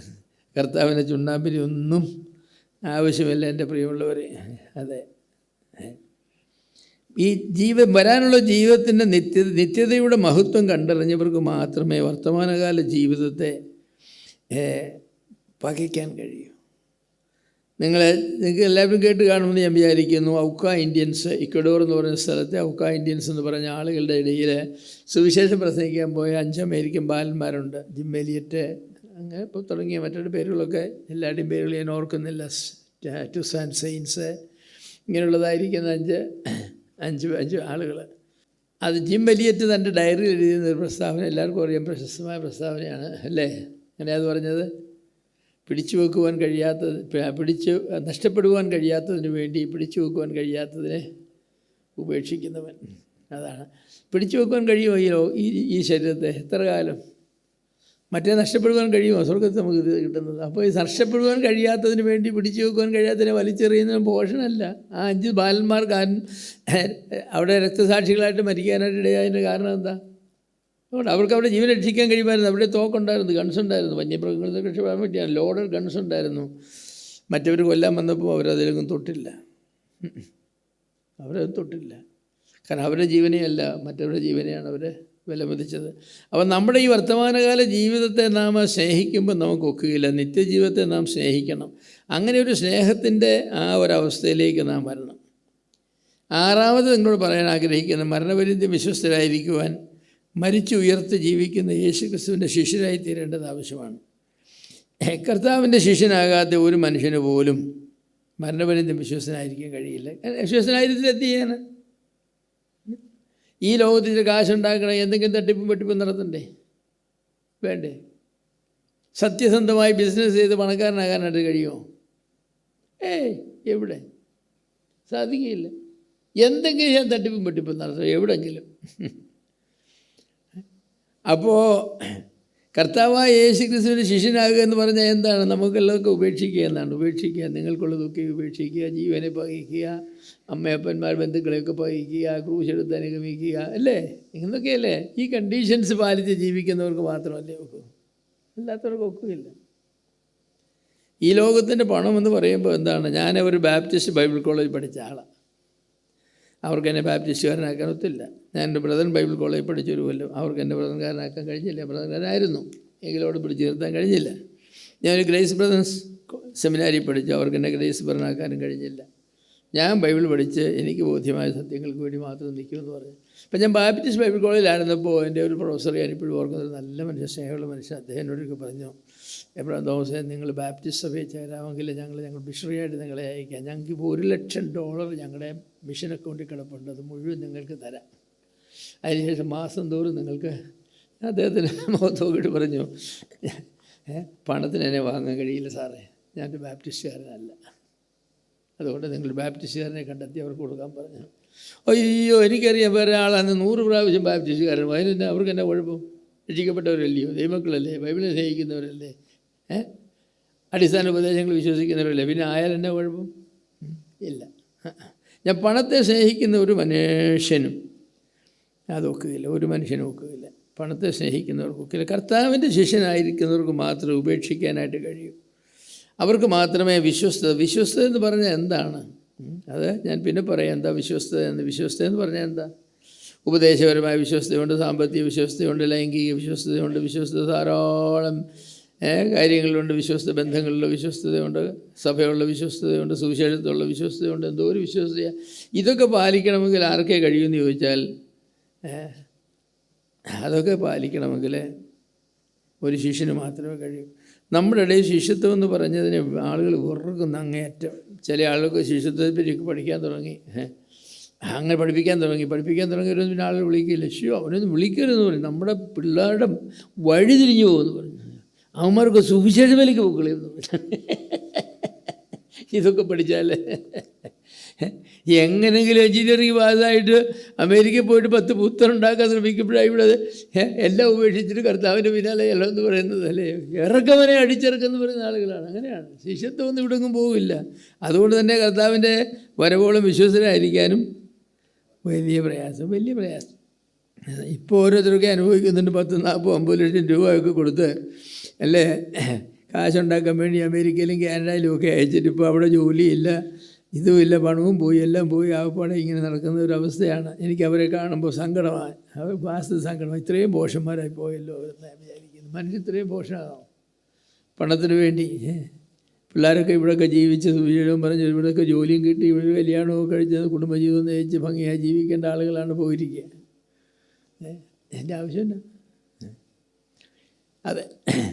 അപ്പോൾ ഞാൻ ഇതുവരെ പറഞ്ഞത് ഈ വിശ്വസ്തരായിരിക്കണമെങ്കിൽ നമുക്ക് അത്യാവശ്യമുള്ള ചില ബോധ്യങ്ങളുണ്ടായിരിക്കണമെന്നാണ് പറഞ്ഞത്. ഇനി ഞാൻ പറയുന്നത് മരണപര്യന്തം വിശ്വസ്തരായിരിക്കുവാൻ നാം പുലർത്തേണ്ട ഒരു ജീവിതശൈലിയുണ്ട്. ഒരു ജീവിതശൈലി, ലൈഫ് സ്റ്റൈൽ. അതെ, ആ ലൈഫ് സ്റ്റൈൽ നമുക്ക് പുലർത്താൻ കഴിഞ്ഞില്ലെങ്കിൽ നമുക്കൊക്കുകയില്ല. അതിലൊന്നാമത് ഞാൻ നേരത്തെ പറഞ്ഞാണെങ്കിലും പറയാം, ജീവിക്കുന്ന രക്തസാക്ഷികളായി ജീവിക്കുന്ന ഒരു ജീവിതശൈലി നാം സ്വീകരിക്കണം. ക്രിസ്തീയ ജീവിതം ഒരു രക്തസാക്ഷി ജീവിതമാണ്. റോമാലേഖനം 12:1 അങ്ങനെയല്ലേ? നിങ്ങളുടെ ശരീരങ്ങളെ ജീവനുള്ള യാഗമായി സമർപ്പിക്കാനല്ലേ പറഞ്ഞത്? യാഗമെന്ന വാക്കിൻ്റെ പ്രധാന അർത്ഥം മരണമെന്നാണ്. കാരണം കൊല്ലപ്പെടാതെ ഒരു യാഗവുമില്ല. പാനീയാഗവും ഭോജനയാഗവും 2 യാഗങ്ങളേ ഉള്ളൂ. രക്തം ഉൾപ്പെടാത്ത യാഗങ്ങൾ, മറ്റെല്ലാ യാഗങ്ങളും കൊല്ലുന്ന യാഗമാണ്. ഒരു ജന്തുവിൻ്റെ മരണം നടന്നെങ്കിലേ ഒരു യാഗമുള്ളൂ. പക്ഷേ റോമാലേഖനത്തിൽ പറയുകയാണ്, നിങ്ങൾ ചാകണ്ട, നിങ്ങൾ ജീവനുള്ള യാഗമായി തീർന്നാൽ മതി. കൊല്ലാതെ കൊല്ലണമെന്നാണ് പറയുന്നത്. യാഗപീഠത്തിൻ്റെ കൊമ്പുകളിൽ കൊണ്ട് കെട്ടിയിടണം, എന്നിട്ട് ചാകുന്നവരെ അവിടെ കിടക്കണം. അത്യാവശ്യത്തിന് വെള്ളവും അത്യാവശ്യം ഒരുപിടി പുല്ലും തരും. മൃഗം ചോദിക്കുക എപ്പോഴാ ഇല്ല കിടക്ക എന്ന് പറയും.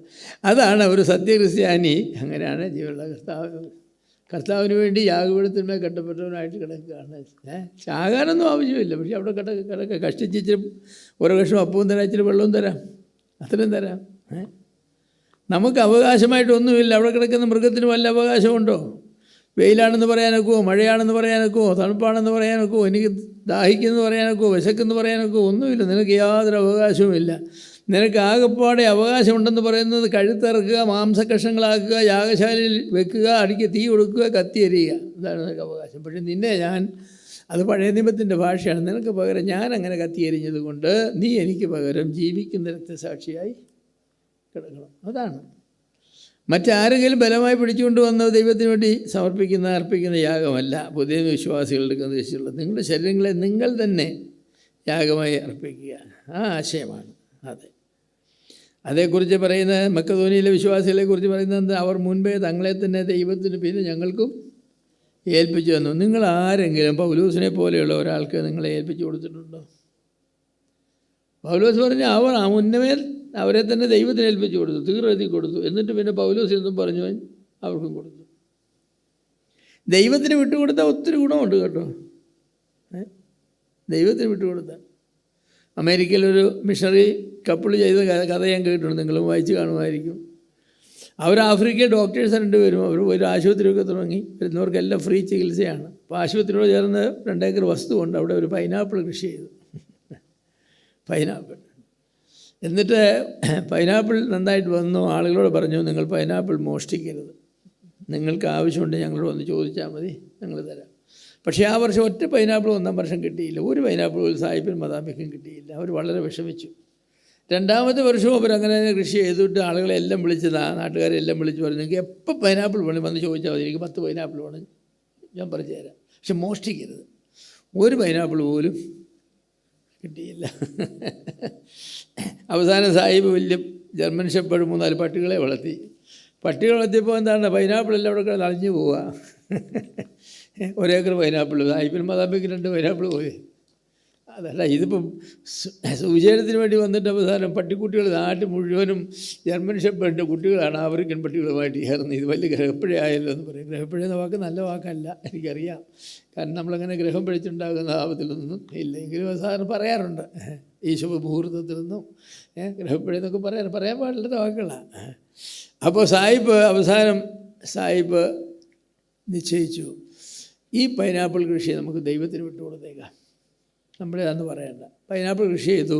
ഒരു ബോർഡ് എഴുതി വെച്ചു, ദൈവത്തിൻ്റെ പൈനാപ്പിൾ തോട്ടം. എന്നിട്ട് ആളുകളോട് പറഞ്ഞു, ഇത് ഞങ്ങളുടേതല്ല, ഇത് ദൈവത്തിൻ്റെതാണ്, നിങ്ങൾക്ക് ഇഷ്ടം പോലെ പറിച്ചുകൊണ്ടോ, എപ്പോൾ വേണമെങ്കിലും കയറി പറിച്ചിട്ടോ. ഒരൊറ്റ പൈനാപ്പിൾ മോഷണം പോയില്ല. അപ്പോൾ ആളുകളെ വിളിച്ച് ചോദിച്ചു, അതെന്താ? പറഞ്ഞു, ദൈവത്തിൻ്റെ ഞങ്ങൾ മോഷ്ടിക്കില്ലെന്ന് പറഞ്ഞു. സാഹിബിൻ്റെ അത് മോഷ്ടിക്കുമ്പോഴേ ദൈവത്തിൻ്റെ ഞങ്ങൾ മോഷ്ടിക്കില്ലെന്ന് പറഞ്ഞു. അല്ല, അതാ നമ്മൾ ദൈവത്തിന് നമ്മളെ അങ്ങ് വിട്ടുകൊടുത്ത് ആരും നമ്മളെ ശല്യം ചെയ്യില്ല. ദൈവത്തിൻ്റെ വസ്തുക്കൾ വല്ലവരും തൊടുവോ? ആരും തൊടുവില്ല. നമ്മൾ നമ്മുടേതാണെന്ന് പറഞ്ഞ് വെച്ചുകൊണ്ടിരിക്കുന്നതുകൊണ്ടല്ലേ ഈ തട്ടിപ്പും വെട്ടിപ്പും എല്ലാം നമുക്കുണ്ടാകുന്നത്. അപ്പോൾ വേണ്ട. അപ്പോൾ നമ്മൾ എന്താ ഞാൻ പറഞ്ഞത്, അത് നമ്മൾ ജീവിക്കുന്ന രക്തസാക്ഷികളായിട്ട് ജീവിക്കും. 2ാമത് പറയുന്ന വിശ്വസ്തത നമ്മുടെ മുഖമുദ്രയായിത്തീരണം. അതാണല്ലോ നമ്മുടെ വിഷയം, മരണപര്യന്തം വിശ്വസ്തത. വിശ്വസ്തത നമ്മുടെ മുഖമുദ്രയായിത്തീരണം. ഈ വിശ്വസ്തത എന്നതിനുള്ള മൂലവാക്ക് പിസ്റ്റിസ് എന്നാണ്. ആ വാക്ക് 2-3 അർത്ഥമുണ്ടെങ്കിൽ ബാബു ജോർജ് പറയുമ്പോൾ നിങ്ങൾ ഓർക്കുന്നു വിചാരിക്കുന്നു. വിശ്വാസം, ആശ്രയം എന്നുണ്ട്, വിശ്വസ്തത എന്നുണ്ട്. ഇതെല്ലാം ആ വാക്കിൻ്റെ അർത്ഥമാണ്. അപ്പോൾ ജീവപര്യന്തം നമ്മൾ വിശ്വാസം സംബന്ധിച്ച് 100% സത്യസന്ധമായി ജീവിക്കുന്ന അവസ്ഥയാണ്. വിശ്വാസം സംബന്ധിച്ച് ഒരു വിഷയത്തിൽ പോലും ഒട്ടും വിട്ടുവീഴ്ച ചെയ്യരുത്. വിശ്വാസ സംബന്ധമായ കാര്യത്തിൽ ഞാൻ വിട്ടുവീഴ്ച ചെയ്യുന്ന ഒരാളല്ലെന്നാണ് എൻ്റെ വിശ്വാസം. വിട്ടുവീഴ്ച ചെയ്യില്ല. ആര് വണങ്ങിയാലും ഞാൻ വിട്ടുവീഴ്ച ചെയ്യില്ല. സഭ വിട്ടു പോകേണ്ടി വന്നാലും വിട്ടുവീഴ്ച ചെയ്യില്ല. വിശ്വാസ സംബന്ധമായ കാര്യത്തിൽ ഒരു കാര്യം ബൈബിൾ പഠിപ്പിക്കുന്നത് അത് ഞാൻ പാലിക്കും. ഞാനും പറഞ്ഞ സഭ വിട്ടു പോകുന്നതിന് കാര്യം നമ്മളുമായിട്ട് എൻ്റെ വ്യത്യാസം വളരെ കുറച്ച് വ്യത്യാസമല്ലേ ഉള്ളൂ. എൻ്റെ ചില കാര്യങ്ങളെക്കുറിച്ചുള്ള എൻ്റെ ബോധ്യം ഉണ്ടാകുന്നത്. അതെ, ചില കാര്യങ്ങളിൽ നമ്മൾ വ്യതിചലിക്കാൻ തുടങ്ങുന്നു കണ്ടപ്പോൾ ഞാൻ എൻ്റെ സഹപ്രവർത്തകരോട് പറഞ്ഞു, ഞാൻ എൻ്റെ സഭ വിടുകയാണ്, ഞാൻ വീണ്ടും ആരംഭം തുടങ്ങി, എൻ്റെ വിശ്വാസമനുസരിച്ച് പ്രവർത്തിക്കാം. അവർ പറഞ്ഞു ബ്രദർ ചെയ്യരുത്, അങ്ങനെ ചെയ്ത് കളയരുത്, ഞങ്ങൾ ചേഞ്ച് ചെയ്യാമെന്ന് പറഞ്ഞു. അത് സമ്മതിക്കില്ല, ഞാൻ സമ്മതിക്കില്ല. ഞാനുള്ളത്തോളം കാലം നിങ്ങൾക്ക് ചെയ്യാം, പക്ഷേ ഞാൻ അംഗീകരിക്കുകയില്ല. കാരണം വിശ്വസ്തയുടെ ഏറ്റവും വലിയ മാനദണ്ഡങ്ങളിൽ ഒന്നാണ് വിശ്വാസബന്ധമായ വിശ്വസ്തത. വാക്കിൻ്റെ അർത്ഥം തന്നെ അതാണ്. ഒരു 10 രൂപ കൈകാര്യം ചെയ്യേണ്ടി വന്നാൽ നിങ്ങൾ മിക്കവാറും നമ്മളെല്ലാവരും വിശ്വസ്തരായിരിക്കും. പക്ഷേ 1 കോടി രൂപ കൈകാര്യം ചെയ്യാൻ നിങ്ങളോട് ആവശ്യപ്പെട്ടാൽ നമ്മൾ ഭയങ്കര വിശ്വസ്തരായിരിക്കും. കാരണം എന്താ, 1 കോടി രൂപയിൽ തെറ്റുപറ്റിയ കോടതി പോകണം, ജയിലിൽ പോകണം, ഒക്കെ കൊണ്ടേ 10 രൂപയെ നമുക്ക് തന്നിട്ട് ഇതുകൊണ്ട് പോയി പച്ചക്കറി വാങ്ങിച്ചിട്ട് കൊടുക്കണമെന്ന് പറഞ്ഞാൽ ചിലപ്പോൾ 9 രൂപ 50 രൂപ പച്ചക്കറിയെ വാങ്ങും, ബാക്കി 50 പൈസ നമ്മൾ മിണ്ടുകയില്ല. 9 രൂപ 50 പൈസയുടെ പച്ചക്കറി വാങ്ങിച്ച് ബാക്കി 50 പൈസ ഉണ്ടെന്ന് പറഞ്ഞ് കൊണ്ട് കൊടുക്കുന്ന ആളുകൾ കാണും, പക്ഷേ കുറവായിരിക്കും. 50 പൈസയുള്ള എന്ത് ചെയ്യാനാ, ബാക്കിക്ക് ഒരു മുട്ടായി തന്നേക്കാൻ പറയും, ബാക്കിക്ക് ഒരു മുട്ടായി തന്നേക്കാം. അത് അവിശ്വസ്തതയാണ്, അത് അവിശ്വസ്തതയാണ്. അല്പത്തിൽ വിശ്വസ്തൻ, അങ്ങനല്ലേ കർത്താവ് പറഞ്ഞത്. 10 പൈസയിൽ വിശ്വസ്തനാണ് 10 കോടി രൂപയിലും വിശ്വസ്തൻ. അങ്ങനെയാണ് വിശ്വസ്തയുടെ മാനദണ്ഡം അതാ. അപ്പം അങ്ങനെയുള്ള വിശ്വസ്തരെയാണ് വേണ്ടത്. നമ്മൾ പക്ഷേ അങ്ങനെയല്ല, അല്ലേ? ഇപ്പോൾ ഉദാഹരണമായിട്ട് ഞാൻ പറയാം, 10 മണിക്കാണ് സവായം തുടങ്ങുന്നതെന്ന് പറഞ്ഞാൽ എത്ര മണിക്കാണ് വരേണ്ടത്? 10 മണിക്ക് എങ്കിലും വേണമല്ലോ. 10:05 വരുന്ന ആൾ വിശ്വസ്തനാണെന്നോ അവിശ്വസ്തനാണോ? അവിശ്വസ്തനാണ്, അവരവിശ്വസ്തരാണ്. നിങ്ങൾ എന്ത് ന്യായം പറഞ്ഞാൽ. പിന്നെ എക്സ്ക്യൂസുള്ള സന്ദർഭങ്ങളുണ്ട്. ഒരു ബസ്സേ ഉണ്ടായിരുന്നു, ആ ബസ് വഴിക്ക് വെച്ച് ബ്രേക്ക് ഡൗൺ ആയി, അടുത്ത ബസ്സില്ല. പിന്നെ അവിടുന്ന് കഷ്ടപ്പെട്ട് നടന്ന് ഒരു ഓട്ടോയൊക്കെ പിടിച്ചു വന്നു. അത് നമുക്ക് മനസ്സിലാക്കാം, അത് അവിശ്വസ്തരുടെ കാര്യമല്ല, അത് സാഹചര്യത്തിൻ്റെ നിർബന്ധം കൊണ്ട് വന്നു പോയതെന്നാണ്. ചില ആളുകൾ അങ്ങനെയല്ല, 10 മണിക്കെന്ന് പറഞ്ഞാൽ അവർ 10:30 വരും. ഇനി മീറ്റിംഗ് അവർക്ക് വേണ്ടി 10:30 വെച്ചാൽ അവർ 11 വരും, 11 വെച്ചാൽ അവർ 11 വരും. കാരണം എന്താണ്, ഇവിടെ മീറ്റിംഗ് തുടങ്ങുന്ന സമയത്താണ് അവർ വീട്ടിൽ നിന്ന് ഇറങ്ങുന്നത്. അരമണിക്കൂർ എടുക്കും വീട്ടിൽ നിന്ന് ഇവിടെ വരാൻ. അത് എപ്പോൾ നമ്മൾ സമയം മാറ്റി വെച്ചാലും അരമണിക്കൂർ ലേറ്റ് ആയിരിക്കും. അവരൊന്നും വിശ്വസ്തരായ ആളുകളല്ല. അങ്ങനെയുള്ളവരെ മൂപ്പന്മാരോ ഡീക്കന്മാരോ വചന ശുശ്രൂഷയ്ക്കോ ഒന്നും ആക്കി വെക്കുന്നുള്ള അഭിപ്രായക്കാരാണ് ഞാൻ. വിശ്വസ്ത ഇല്ലാത്തവന്മാരെന്താ പഠിപ്പിക്കുമ്പോൾ, എന്താ പഠിപ്പിക്കുമ്പോൾ? അതുപോലെ ഓരോ കാര്യങ്ങളിലും വിശ്വസ്തരായിരിക്കണം. കുടുംബജീവിതത്തിൽ വിശ്വസ്തരായിരിക്കണം, സാമ്പത്തിക കാര്യത്തിൽ വിശ്വസ്തരായിരിക്കണം, തൊഴിൽ വിശ്വസ്തരായിരിക്കണം, എല്ലാ കാര്യങ്ങളും വിശ്വസ്തരായിരിക്കണം. അതെ, നിങ്ങൾ തൊഴിൽ നിന്നും ആളുകളെ പിരിച്ചുവിടും. ചില ആളുകളെ എന്താ പിരിച്ചുവിട്ടെന്ന് ചോദിച്ചാൽ അവിടെ ജോലി ഇല്ലാഞ്ഞിട്ടെന്ന് പറയും. ജോലി ഇല്ലാഞ്ഞിട്ടൊന്നുമല്ല, നിങ്ങളെ പിരിച്ചുവിട്ടേച്ച് വേറെ ആളിനെ അവരെടുത്തു. നിങ്ങൾ വിശ്വസ്തരായ ഒരാളല്ല, അതുകൊണ്ടാണ് പലപ്പോഴും സംഭവിക്കുന്നത്.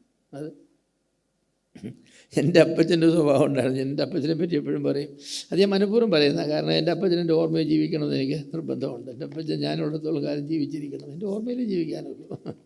അപ്പോൾ അപ്പച്ചനെ ജോലിക്കാരെ നിർത്തും. വീട്ടിൽ 10-5 വാഴയൊക്കെ വെക്കുമ്പോൾ ജോലിക്കാരെല്ലാം നമ്മൾ പ്രാതൽ കൊടുക്കും, അപ്പച്ചന് കൂടെ ഇരുന്നേ കഴിക്കത്തുള്ളൂ. എന്നിട്ട് ചിലരോട് പറയും, വൈകിട്ട് പറയും, നീ നാളെ വരണ്ടെന്ന് പറയും. എന്താ സാറേ നാളെ വരണ്ടാത്ത? നന്നായി ജോലി ചെയ്തവനാ. അതെ, നീ ഇന്ന് ശാപ്പാട് കുറച്ചേ കഴിച്ചുള്ളൂ. ആഹാരം കഴിക്കാത്തവരും അങ്ങനെയാ ജോലി ചെയ്യുന്നത്. ഇപ്പം ചോദിക്കുന്നത്, ആഹാരം കഴിക്കാത്തവരാ ജോലി ചെയ്യുന്നത്. നീ ഇതിൻ്റെ വയറ് നിറച്ച് ആഹാരം കഴിക്കണം, എന്നിട്ട് നിന്നിൽ നിന്നും ചെയ്യാവുന്നത്രയും പണി ചെയ്യുകയും വേണം. അത് ഞാൻ പ്രതീക്ഷിക്കുന്നുണ്ട്.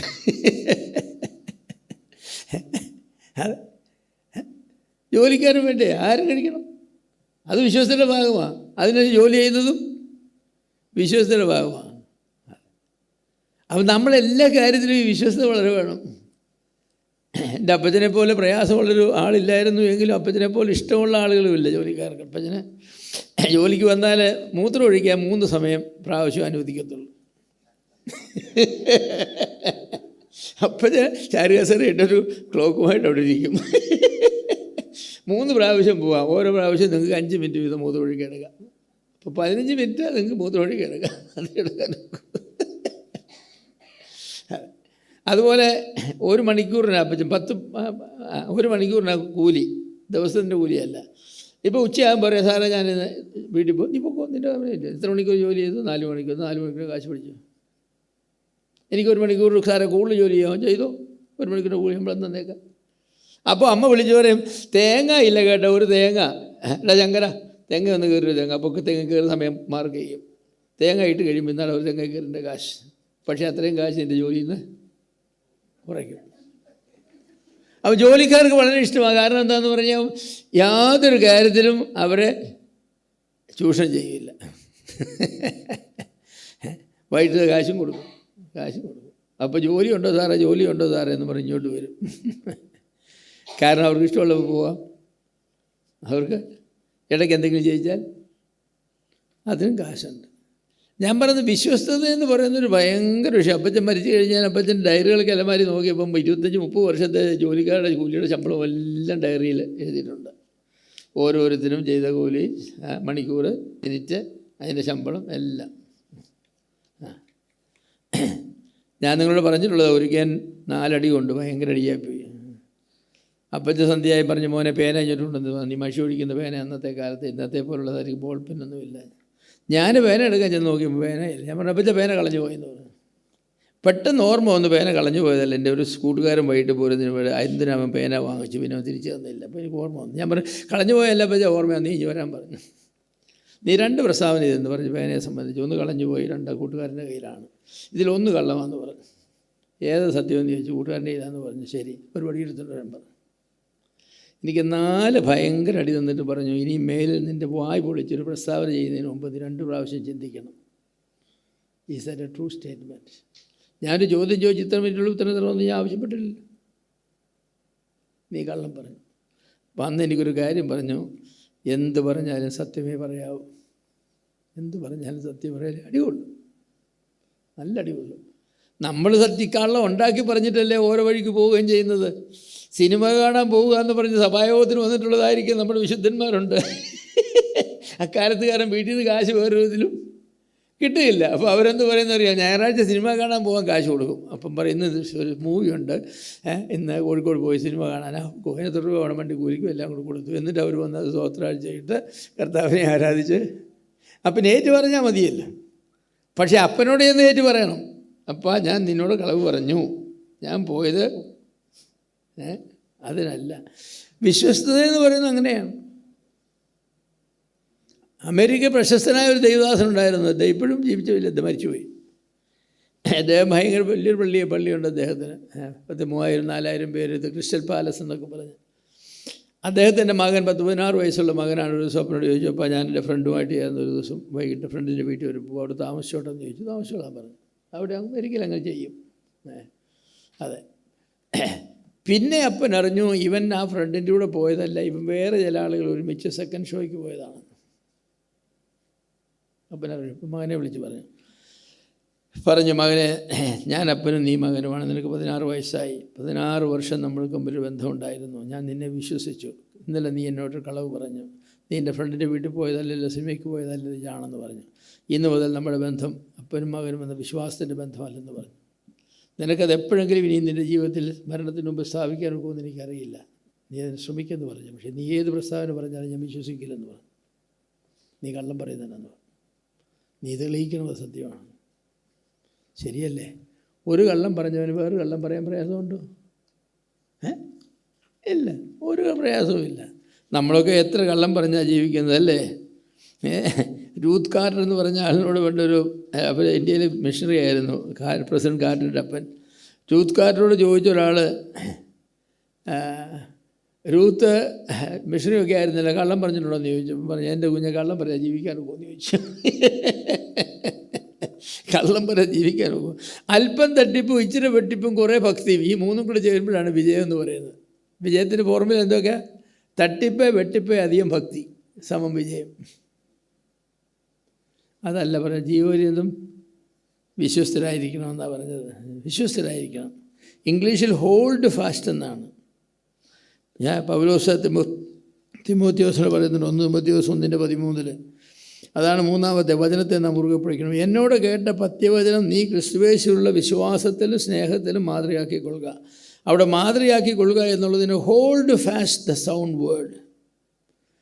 ഹോൾഡ് ഫാസ്റ്റ്, മുറുകെ പിടിക്കുക, അതേ അർത്ഥമാണ് മൂലഭാഷയിലും. അപ്പോൾ തിമോത്തിയോസിൻ്റെ വിശ്വസ്തതയ്ക്കുള്ള മാനദണ്ഡം പൗലോസ് വെച്ചത്, പൗലോസിൽ നിന്നും പഠിച്ച കാര്യങ്ങൾ, പൗലോസ് പഠിപ്പിച്ച കാര്യങ്ങൾ എത്ര കൃത്യമായി മുറുകെ പിടിക്കുന്നു എന്നതാണ്. തൻ്റെ ഇഷ്ടാനുസരണം വ്യതിയാനങ്ങൾ വരുത്തുവാൻ തിമോത്തിയോസിന് സ്വാതന്ത്ര്യം ഉണ്ടായിരുന്നില്ല. എന്നോട് പഠിച്ചതും ഗ്രഹിച്ചതും കേട്ടും കണ്ടതും ഉള്ളത് തന്നെ ചെയ്യാനാണ് പറഞ്ഞത്. അവിടെ ഒന്നും നമുക്ക് നമ്മൾ ഫലം നോക്കിയാണ് കാര്യങ്ങൾ. ഫലം കൂടുതലുണ്ടാകുമെങ്കിൽ ശരിയാണ്, അങ്ങനെയല്ല, ഫലം നോക്കിയല്ല സത്യം നമ്മൾ അതെ നിശ്ചയിക്കുന്ന. ആവർത്തന പുസ്തകത്തിലും വെളിപ്പാട് പുസ്തകത്തിലും നൽകിയിട്ടുള്ള ഗൗരവമായ മുന്നറിയിപ്പാണ് എന്താണ്? ഈ വചനത്തോട് എന്തെങ്കിലും കൂട്ടുകയോ കുറയ്ക്കുകയോ ചെയ്യുന്നവൻ 2 പ്രാവശ്യം പഴയ നിയമത്തിൽ ആവർത്തനം 4:2 വെളിപ്പാട് 22:18-19 വളരെ വ്യക്തമായി പറഞ്ഞു. ഇതിനോട് കൂട്ടുകയോ കുറയ്ക്കുകയോ ചെയ്യുന്നവൻ്റെ പേര് മാറ്റുമെന്ന് മാത്രമല്ല, ഇതിൽ പറഞ്ഞിരിക്കുന്ന എല്ലാ ന്യായവിധിയും അവൻ്റെ മേൽ വരുത്തുമെന്നാണ്. അതെ, അങ്ങനെ വ്യത്യാസം വരുത്തുന്നവരെക്കുറിച്ച് പത്രോസ് പറഞ്ഞത് 2 പത്രോസ് 3:16 അവർ സ്വന്തം നാശത്തിന് വേണ്ടി ചെയ്യുന്നതാണ്. അവരെ വിളിച്ചത് അജ്ഞരും അസ്ഥിരരും എന്നാണ്. അജ്ഞരും അസ്ഥിരരും. 4, സകലവും ശോധന ചെയ്ത് നല്ലത് മാത്രം അംഗീകരിക്കണം. അത് പ്രയാസമുള്ള കാര്യമാണ്. ഈ ശോധന ചെയ്യുന്നൊക്കെ പറയുന്നത് കുറച്ച് പ്രയാസമാണ്. നമുക്കറിയാം, മുക്കുകൊണ്ടമൊക്കെ ഉണ്ട്. ശോധനയെ അറിയാൻ വയ്യാത്തവരൊക്കെ കബളിപ്പിക്കപ്പെടും, മുക്കുകൊണ്ടം വാങ്ങിച്ചു വെക്കും. അതുപോലെയാണ് ഓരോ സാധനങ്ങൾ വിൽക്കുന്നിടത്തും വാങ്ങുന്നിടത്തും. കർത്താവ് പറഞ്ഞ സിയോനിൽ സ്വൈരികളായി ശമരിയാപർവ്വതത്തിൽ നിർഭയരായി ജാതികൾ പ്രധാനമായതിൽ ശ്രേഷ്ഠന്മാരായി ഇസ്രായേൽഗൃഹം വന്നുചേരുന്നവരുടെ നിങ്ങൾ കലശങ്ങളിൽ വീഞ്ഞു കുടിക്കുകയും വിശേഷതയിലും പൂശുകയും ചെയ്യുന്നു. ജോസഫിൻ്റെ കേടിനെക്കുറിച്ച് വ്യസനിക്കുന്നുമില്ല. അങ്ങനെ ഒരു കൂട്ടം ആളുകളുണ്ട്, കാണേണ്ടത് കാണാത്തവരായിരിക്കുന്ന ആളുകൾ. 1 കൊരിന്ത്യർ 2:15 പറഞ്ഞത് എന്താണ്? ആത്മീകനോ സകലത്തെയും വിവേചിക്കുന്നു. സകലത്തെയും വിവേചിക്കുന്നു. എന്തിനെ ആയാലും അങ്ങനെ ഒക്കുകയില്ല. 3-മതൊരു കാര്യം കൊണ്ട് പറഞ്ഞ് നിർത്താം. മരണപര്യന്തം വിശ്വസ്തരായിരിക്കുവാൻ ജീവിത സാഹചര്യങ്ങളോട് വചനപ്രകാരം പ്രതികരിക്കണം. ഈ സാഹചര്യങ്ങളാണ് തെറ്റിക്കുന്നതെന്ന് പറയാറുണ്ട്. ജീവിതത്തിൻ്റെ സാഹചര്യങ്ങളാണ് പലരെയും വഴി തെറ്റിക്കുന്നത്. അനുകൂലമായ സാഹചര്യങ്ങളിൽ യോഗ്യമായി പെരുമാറുന്ന പലരും പ്രതികൂല സാഹചര്യങ്ങളിൽ തെറ്റിപ്പോകുന്നതായി കണ്ടിട്ടുണ്ട്. സാഹചര്യം അനുകൂലമല്ലാത്തതുകൊണ്ടാണ് ഞാൻ അങ്ങനെയൊക്കെ ചെയ്തതെന്ന് ഒഴികൊഴിവ് പറഞ്ഞ് രക്ഷപ്പെടാനൊക്കെ ശ്രമിക്കുന്നവരുണ്ട്. ദൈവം സാഹചര്യങ്ങളെ ആർക്കും വേണ്ടി കസ്റ്റമേഡായിട്ട് എടുക്കുന്നില്ല. ലോകത്തിൽ മനുഷ്യർക്ക് വന്നിട്ടില്ലാത്ത സാഹചര്യങ്ങളൊന്നും നിങ്ങൾക്ക് വരുന്നില്ലെന്നല്ലേ 1 കൊരിന്ത്യർ 10 പറഞ്ഞത്. അങ്ങനെയാണ് പറഞ്ഞത്. എല്ലാവർക്കും വരുന്ന സാഹചര്യങ്ങളെ നമുക്കും വരുന്നുള്ളൂ. അപ്പോൾ പിന്നെ ചിലർ അവിടെ സത്യസന്ധമായി പെരുമാറുന്നു, ചിലർ പെരുമാറുന്നില്ലെന്ന് പറയുന്നത് സാഹചര്യത്തിൻ്റെ പ്രശ്നം കൊണ്ടല്ല, ആളുകളുടെ സ്വഭാവത്തിൻ്റെ പ്രശ്നം കൊണ്ടാണ്. നമുക്കങ്ങനെ ചെയ്യാനായിട്ട് സാധിക്കില്ല. ഇല്ല, സാഹചര്യങ്ങൾ പ്രതികൂലമായി വരുമ്പോൾ ചിലർ അതിനെ ദോഷൈക ദൃഷ്ടി കൊണ്ട് നോക്കും. അങ്ങനെയുള്ള ഒരുപാട് ആളുകൾ ബൈബിളിലുണ്ട്, നമുക്കറിയാം. ജോസഫിനെ നോക്ക്. ജോസഫ് എങ്ങനെയാണ് 4000 വർഷങ്ങൾക്ക് മുമ്പ്, ഇന്നേക്ക് 4000 വർഷങ്ങൾക്ക് മുമ്പ് ജോസഫ് എന്ന യുവാവിനെ തൻ്റെ സഹോദരന്മാർ പിടികൂടി അത് ഇശ്മായേല്യർക്ക് വിറ്റു. അവർ മിസ്രൈമിൽ കൊണ്ട് വിറ്റു. പിന്നെ നമുക്ക് കഥയൊക്കെ അറിയാം. അങ്ങനെ ആ സംഭവത്തിൻ്റെ പര്യാവസാനത്തിലേക്ക് വരുമ്പോൾ ജോസഫ് പറഞ്ഞൊരു പ്രസ്താവനയുണ്ട്. എന്താണെന്നറിയാമോ? നിങ്ങൾ ദോഷത്തിന് വേണ്ടി കണക്കിട്ടു, എൻ്റെ ദൈവം അത് നന്മയ്ക്ക് വേണ്ടി, നന്മയ്ക്കായി. അതാ, സാഹചര്യങ്ങളെ പഴിച്ചില്ല, ഒരു സാഹചര്യത്തെ പഴിച്ചില്ല. സാഹചര്യങ്ങളെ നിയന്ത്രിക്കുന്നൊരു ദൈവമുണ്ട്, അവൻ നന്മയ്ക്ക് വേണ്ടി ആക്കും എന്ന് പറഞ്ഞു. എന്നാൽ അവൻ്റെ അപ്പനെ നോക്കിക്കേ, യാക്കോബിനെ അങ്ങനെയല്ലല്ലോ. ജോസഫിനെ കാണാതെയായി കഴിഞ്ഞ് ഗോതമ്പില്ല പോയി ശിമോനെ അവിടെ വിട്ടിട്ട് പോന്നു. അത് കഴിഞ്ഞിട്ട് ബെന്യാമീനെയും കൂടെ കൊണ്ടുപോകണമെന്ന് പറഞ്ഞപ്പോൾ അവസാനം ഗോതമ്പില്ലാതായപ്പോൾ പറഞ്ഞെന്താ കൊണ്ടുപോകാൻ പറഞ്ഞു. പക്ഷേ താൻ ചില പ്രസ്താവന ചെയ്തു. സകലവും എനിക്ക് പ്രതികൂലം, സകലവും എനിക്ക് പ്രതികൂലം. എൻ്റെ നരയെ പാതാളത്തിലേക്ക് ദുഃഖത്തോടെ പോകേണ്ടി വരും എന്നൊക്കെയാണ് പറഞ്ഞത്. വാസ്തവത്തിൽ യാക്കോബ് പറഞ്ഞ ആളിന് പ്രതികൂലമായിട്ടായിരുന്നു കാര്യങ്ങളിരുന്നത്. അനിയനായി ജനിച്ചു, ജ്യേഷ്ഠാവകാശം കിട്ടി. ഒരു കപ്പ് പായസത്തിന് അത് ജ്യേഷ്ഠാവകാശം കിട്ടി. ആട്ടിറച്ചി കൊണ്ടുവന്ന് വേട്ടയിറച്ചിയാക്കി തീറ്റിയിട്ട് അപ്പനെ കുരങ്ങ് കളിപ്പിച്ചിട്ട് ജന്മാവകാശം മുഴുവനും എഴുതി വാങ്ങി. ഒരു പെണ്ണിന് വേണ്ടി പോയിട്ട് 2 പെണ്ണിനെ കിട്ടി. അമ്മായിപ്പൻ്റെ സ്വത്തിൽ പകുതി കൂടുതലും തൻ്റേതായി. ഏശാവ് തന്നെ കൊല്ലുമെന്ന് പേടിച്ച് 200 കാളയും പശുവിനെയും എല്ലാം മാറ്റി നിർത്തിയാൽ ചെന്ന് ഇങ്ങനെ നമസ്കരിച്ച് ചെയ്യുന്ന. ഏശാവ് വന്ന് കെട്ടിപ്പിടിച്ച് ഉമ്മ ചെയ്ത് സഹോദരാന്നും പറഞ്ഞ്, എന്നിട്ട് ഈ മനുഷ്യൻ പറയാ എനിക്ക് സകലവും. സാഹചര്യങ്ങളെ നമ്മളങ്ങനെ ബ്ലെയിം ചെയ്യുന്നത്. എല്ലാം പ്രതികൂലമാണ്, എല്ലാം പ്രതികൂലമാണ്, എല്ലാം പ്രതികൂലമാണ്. അതെ, ആഹാബിനെ പോലെയാണ്. പ്രതീക്ഷിച്ച മുന്തിരിത്തോട്ടം കിട്ടിയില്ല, ഡിപ്രഷൻ പിടിച്ചിട്ട് പോയി കിടക്കുക. പിന്നെ ഇസബേൽ പറഞ്ഞു, നീ ഇനി എഴുന്നേക്കാൻ പറഞ്ഞു, നിനക്കരാമെന്ന് പറഞ്ഞൊരു കൊലപാതകം നടത്തിയാണ് കൊടുത്തത്. ചിലരൊക്കെ അങ്ങനെയാണ്. പ്രതികൂല സാഹചര്യങ്ങളിൽ യഥാർത്ഥ ഭക്തന്മാർ ചെയ്യുന്നത് എന്താണ്? അവർ ദൈവത്തോടേറെ അടുക്കുകയാണ്. ഞങ്ങളുടെ കുഞ്ഞുങ്ങളൊക്കെ കൊച്ചായിരിക്കുമ്പോൾ ഞാൻ ഓർക്കുന്നുണ്ട്, ഡോക്ടർക്ക് കുത്തിവെപ്പ് വെക്കാൻ പോകും.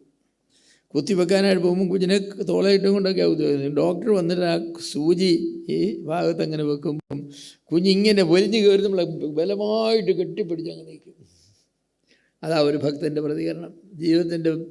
ജീവിതത്തിൻ്റെ വേദനയുള്ളതായിരിക്കുന്ന പ്രതികരണങ്ങൾ വരുമ്പോൾ കർത്താവിൻ്റെ തോളിലോട്ട് കയറി കെട്ടിപ്പിടിച്ച് അയ്യോ എന്നെ കൈവിടല്ലേ എന്ന് പറഞ്ഞിരിക്കും. അതാ, അങ്ങനെ ജീവിക്കാൻ പഠിച്ച ആളുകൾ വേണം നമ്മൾ. അതെ, തിരമാല കണ്ട് മുങ്ങാൻ പോയപ്പോൾ പത്രോസ് പറഞ്ഞു, രക്ഷിക്കണേ കർത്താവ് എന്ന്. കുറച്ച് ശിഷ്യന്മാർ പറഞ്ഞു, ഞങ്ങൾ മുങ്ങിപ്പോകുന്നത് നിനക്ക് വിചാരമില്ലയോ എന്ന് ചോദിച്ചു. കർത്താവിനെ ഏത് സാഹചര്യത്തിലും വിളിച്ചിറക്കി നമുക്ക് കർത്താവിനോട് പറയാനായിട്ട് സാധിക്കും. അപ്പോൾ പരിശോധനകളിൽ നമ്മൾ എന്ത് ചെയ്യണം? അതെ, ജോർജ് മുള്ളർ ഒരിക്കൽ പറഞ്ഞു, trials are the food of faith. വിശ്വാസത്തിൻ്റെ ഭക്ഷണമാണെന്ന് പറഞ്ഞ് പരിശോധനകൾ. വിശ്വാസം വർദ്ധിക്കുന്നതാണ്. അതെ അതെ. തോമസൻ കാർട്ടർ എന്ന പേരുള്ള ഒരു യുവ കുറ്റവാളി ജയിലിലടയ്ക്കപ്പെട്ടു. 1-2 വർഷങ്ങൾ അവൻ ജയിലിൽ കിടന്നു. ഒരു ദിവസം എൻ്റെ അമ്മയ്ക്കൊരു ടെലഗ്രാം കിട്ടി, നിങ്ങളുടെ മകൻ മരിച്ചുപോയി, അവൻ്റെ ശവം എടുത്തുകൊണ്ട് പോയി മറവ് ചെയ്യാമെന്ന്. അമ്മ അടുത്ത മുറിയിലേക്ക് ആ ടെലഗ്രാം കൊണ്ട് പോയി കുറച്ചു നേരം മുട്ടുമ്പോൾ നിന്ന് പ്രാർത്ഥിച്ചിട്ട് എഴുന്നേറ്റ് വന്നത് വേറൊരു ടെലഗ്രാം അടിച്ചു, നിങ്ങൾക്ക് അബദ്ധം പറ്റിപ്പോയി, എൻ്റെ മകനല്ല മരിച്ചതെന്ന്. ആ ടെലഗ്രാം അവിടെ കിട്ടിയപ്പോൾ ജയിലർ തിരിച്ച് രജിസ്റ്റർ കാണിച്ചു, സോറി, നിങ്ങളുടെ മകനല്ല മരിച്ചത്, അടുത്ത മുറി കിടന്ന ചെറുപ്പക്കാരനാണ്. അമ്മ പറഞ്ഞെന്താണെന്നറിയാമോ? ഞാൻ അവന് വേണ്ടി 2 വർഷമായിട്ട് എല്ലാ ദിവസവും രാവുമ്പോലും മുട്ടുമ്പോൾ നിന്ന് പ്രാർത്ഥിക്കുകയാണ്, അവൻ രക്ഷിക്കപ്പെടണമെന്ന്. കർത്താവ് എനിക്കൊരു ഉറപ്പ് തന്നിട്ടുണ്ട്, നിൻ്റെ മകൻ രക്ഷിക്കപ്പെട്ടൊരു സുവിശേഷകനാകും. പിന്നെ എങ്ങനെയാവും മരിക്കുന്നത്? അവൻ ആ ജയിലിൽ നിന്ന് വന്നൊരു സുവിശേഷകനായിട്ട് തീർന്നു. സാഹചര്യങ്ങളെ അതിജീവിക്കണം. അതെ, നമുക്ക് അതിജീവിച്ചില്ലെങ്കിൽ ചില സമയത്ത് നമുക്കൊക്കില്ല. ഈ സാമ്പത്തികമാണ് നമ്മളെ ഏറ്റവും കൂടുതൽ അമക്കിക്കളയുന്നത്. സാമ്പത്തികം, അയ്യോ, പണത്തെ സ്നേഹിക്കുന്നവർക്കുണ്ടാകുന്ന ബുദ്ധിമുട്ട്. അമേരിക്കയിലെ ഏറ്റവും വലിയ ധനവാന്മാരൊരാളായിരുന്നു അത് ഈ 19ാം നൂറ്റാണ്ടിലെ 20ൻ്റെ ആരംഭത്തിലൊക്കെ നെൽസൺ ഡി റോക്ക്ഫെല്ലർ എന്ന് പറഞ്ഞ ആൾ. ഭയങ്കര കോടീശ്വരൻ. അമേരിക്കയിലെ ആദ്യത്തെ മില്യനറായിരുന്നു, പിന്നെ ആദ്യത്തെ ബില്യണറായിരുന്നു. അത് ഭയങ്കര ബിസിനസ്സുകാരനാണ്. ഒരിക്കൽ അദ്ദേഹം $40,000 ഗോതമ്പ് ഒരു കപ്പൽ കയറ്റി വേറെ രാജ്യത്തേക്ക് അയച്ചു. ഇൻഷുർ ചെയ്തില്ല. $150 ഇൻഷുറൻസ് കൂലിയാകും. കപ്പലൊന്നും പറ്റില്ലെന്ന് വിചാരിച്ച് 2 ദിവസം കഴിഞ്ഞപ്പോൾ പേപ്പറിൽ ന്യൂസ് വന്നു, കടലിൽ ഭയങ്കര ഓളം ഉണ്ടായിട്ട് പല കപ്പലുകളും മുങ്ങിപ്പോയി എന്ന്. അപ്പോൾ എൻ്റെ കപ്പൽ മുങ്ങിപ്പോയി എന്നും പറഞ്ഞ് ഇയാൾ വിഷമിച്ച്, ഞാൻ എന്തൊരു പോഷാണ്, $150 ലാഭിക്കാൻ വേണ്ടി പോയി, $40,000 എല്ലാം പോയെന്ന് പറഞ്ഞ് അദ്ദേഹത്തിൻ്റെ മാനേജരെ വിളിച്ച് പറഞ്ഞിടാ ഇങ്ങനൊരു പ്രശ്നമുണ്ട്. മാനേജർ പോയി അന്വേഷിച്ചപ്പോൾ ആ കപ്പൽ മുങ്ങിയില്ല, വേറെ പല കപ്പലും മുങ്ങിയത്. മാനേജർ പെട്ടെന്ന് പോയി $150 കൊടുത്ത് ഇൻഷുറൻസ് ചെയ്തു. അവിടുന്ന് അങ്ങോട്ട് അത് വന്ന് ഇയാളോട് പറഞ്ഞു, കപ്പൽ മുങ്ങിയില്ലായിരുന്നു, ഞാൻ $150 നീ എന്തൊരു പോഷനാണ്, കപ്പൽ മുങ്ങിയില്ല, പിന്നെ എന്തിനാ നീ $150 ഇൻഷുറൻസ് നടത്തിയത്? അതിൻ്റെ പേര് റോക്ക്ഫെല്ലറിന് ഉറക്കവും ഇല്ല, തീറ്റിയൊന്നുമില്ല. അവസാനം ഒരു രാത്രി റോക്ക്ഫെല്ലർ അങ്ങ് എഴുന്നേറ്റ് പറഞ്ഞു, ഈ പണത്തോടുള്ള എൻ്റെ ആഗ്രഹം എന്നെ കൊല്ലുമെന്ന് പറഞ്ഞു. ഞാനതിന് കാര്യം ചെയ്യാൻ പോകും. നേരം വെളുത്ത ഉടനെ റോക്ക്ഫെല്ലർ ഫൗണ്ടേഷൻ എന്നൊരു ഫൗണ്ടേഷൻ ഉണ്ടാക്കാൻ പോകാമെന്ന് പറഞ്ഞു. എൻ്റെ സ്വത്തിൻ്റെ നേരെ പകുതിയെ ഫൗണ്ടേഷൻ എഴുതി കൊടുക്കും. പാവപ്പെട്ട വിദ്യാർത്ഥികൾക്ക് ചികിത്സിക്കും, പഠനത്തിന് ചികിത്സിക്കുകയൊക്കെ ആയി. അങ്ങനെയാണ് ലോകത്തിലെ ഏറ്റവും പ്രശസ്തമായ റോക്ക്ഫെല്ലർ ഫൗണ്ടേഷൻ ഉണ്ടായത്. അദ്ദേഹത്തിൻ്റെ സ്വത്തിൻ്റെ നേരെ പകുതിയും കൊടുത്തു. എന്നിട്ട് വന്ന് കിടന്ന് സുഖമായിട്ട് പിന്നത്തെ രാത്രികളിൽ ഉറങ്ങി. അദ്ദേഹം പറഞ്ഞു, പണത്തോടുള്ള എൻ്റെ ആഗ്രഹം അങ്ങ് പോയി. നമുക്ക് വിശ്വസ്തരായി തീരണമെങ്കിൽ കർത്താവിനേക്കാൾ കൂടുതൽ നാം ആരെയും സ്നേഹിക്കരുത്. പണത്തെ സ്നേഹിക്കരുത്, മക്കളെ സ്നേഹിക്കരുത്, സ്വത്തിനെ സ്നേഹിക്കരുത്, വിദ്യാഭ്യാസത്തെ സ്നേഹിക്കരുത്, ജോലിയെ സ്നേഹിക്കരുത്. ജീവപര്യന്തം വിശ്വസ്തരായിരിക്കുക എന്ന് പറയുന്നത് എളുപ്പമാണോ? എല്ലാവർക്കും ആണോ? അല്ല. കർത്താവിനെ എല്ലാറ്റിനും മീതെ സ്നേഹിക്കുന്ന ആളുകൾക്ക്, നമ്മുടെ ജീവനെ സ്നേഹിക്കാതെ കർത്താവിനെ സ്നേഹിക്കുന്നവർക്ക്, നമ്മുടെ ജീവനേക്കാൾ സുവിശേഷത്തെ സ്നേഹിക്കുന്നവർക്ക് ജീവപര്യന്തം വിശ്വസ്തരായിരിക്കാൻ കഴിയും, അല്ലാത്തവർക്ക് കഴിയുകയില്ല. എൻ്റെ പ്രിയമുള്ളവരെ, നമുക്ക് ജീവപര്യന്തം വിശ്വസ്തരായിരിക്കാം. ഒരുപാട് വെല്ലുവിളികളുണ്ട്. നമുക്കൊരു ജീവിതമേ ഉള്ളൂ. ആ ജീവിതം കർത്താവിന് വേണ്ടി ജീവിക്കാം, വിശ്വസ്തരായിരിക്കാം. മരിക്കേണ്ടി വന്നാൽ കർത്താവിന് വേണ്ടി മരിക്കാം. എനിക്ക് ജീവിക്കുന്നത് ക്രിസ്തു, മരിക്കുന്നത് ലാഭമാകുന്നു. ആ വാക്കുകൾ പൗലോസ് പറഞ്ഞു തന്നെ നമുക്ക് മരണത്തെ എപ്പോഴും ലാഭമായി കാണാം. മരണമെന്ന് പറയുന്ന ഒരു നഷ്ടമല്ല, മരണമെന്ന് പറയുന്ന ഒരു ലാഭമാണ്. മരണമെന്ന് പറയുന്നത് ദുഃഖകരമല്ല.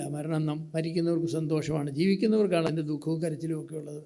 അതുകൊണ്ട് നമുക്ക് മരണത്തെക്കുറിച്ച് നല്ല പ്രത്യാശ, നല്ല അറിവ്, നല്ല സുബോധമൊക്കെ ഉള്ളവരായിട്ട് നമുക്ക് ഇരിക്കാം. മരണത്തെക്കുറിച്ച് വല്ലപ്പോഴും പറയണം, ചിന്തിക്കണം, എഴുതണം, ഭാര്യയോടും ഭർത്താവിനോടും സംസാരിക്കണം. മരണത്തെക്കുറിച്ചുള്ള പാട്ടൊക്കെ എടുത്ത് പാടണം. സ്വർഗത്തെക്കുറിച്ച് ഇങ്ങനെ സ്വപ്നം കാണണം. സ്വർഗം എന്ന് പറയുന്നത് സന്ധ്യയ്ക്ക് കിടക്കാൻ പോകുമ്പോൾ സ്വപ്നം കണ്ടുകൊണ്ട് കിടന്നാൽ മരിച്ചാലും എന്തൊരു സന്തോഷമായിരിക്കും. എന്നാൽ സന്ധ്യയ്ക്ക് കിടക്കും എന്തിനെക്കുറിച്ചാണ്? നാളത്തെ കച്ചവടത്തെക്കുറിച്ചാണ് സ്വപ്നം കാണുന്നത്. നാളെ നീ പൊട്ടുമെന്നുള്ളതിന് യാതൊരു സംശയവുമില്ല. നീ ഒരാഴ്ച നീ ഉറങ്ങില്ല. കാരണം എന്താ? നീ ദൈവത്തെ സ്നേഹിച്ചുകൊണ്ടല്ല കിടക്കുന്നത്. അപ്പോൾ ഇങ്ങനൊരു അവസരം എനിക്ക് നിങ്ങൾ തന്നു. അതിൽ ഞാൻ ദൈവത്തെ സ്തുതിക്കുകയും സംഘാടകരോട് നന്ദി പറയുകയും ചെയ്യുന്നു. ഈ വാർദ്ധക്യകാലത്ത്, വാർദ്ധക്യമൊന്നും ഞാൻ ചിന്തിക്കുന്നില്ലെങ്കിൽ ഈ കാലത്ത് എനിക്ക് വന്ന് ക്യാമ്പിൽ പങ്കെടുക്കാൻ ഇടയായി. അടുത്ത വർഷം ക്യാമ്പുണ്ട്. ചിലപ്പോൾ ഞാൻ വീഡിയോ വന്നെന്നിരിക്കും, എനിക്കറിയില്ല. വന്നില്ലേ അവിടെ കാണാം, വന്നെങ്കിൽ ഇവിടെ കാണാം. അതേ ഉള്ളൂ ജീവിതം എന്ന് പറഞ്ഞാൽ അത്രേ ഉള്ളൂ. ദൈവം നിങ്ങളെല്ലാവരും അനുഗ്രഹിക്കട്ടെ. ആയുസ്സും ആരോഗ്യവും ബലവും എല്ലാം തരട്ടെ. എല്ലാവരും ഉപരിയായി ജീവപര്യന്തം വിശ്വസ്തരായിരിക്കുക. ആമേൻ.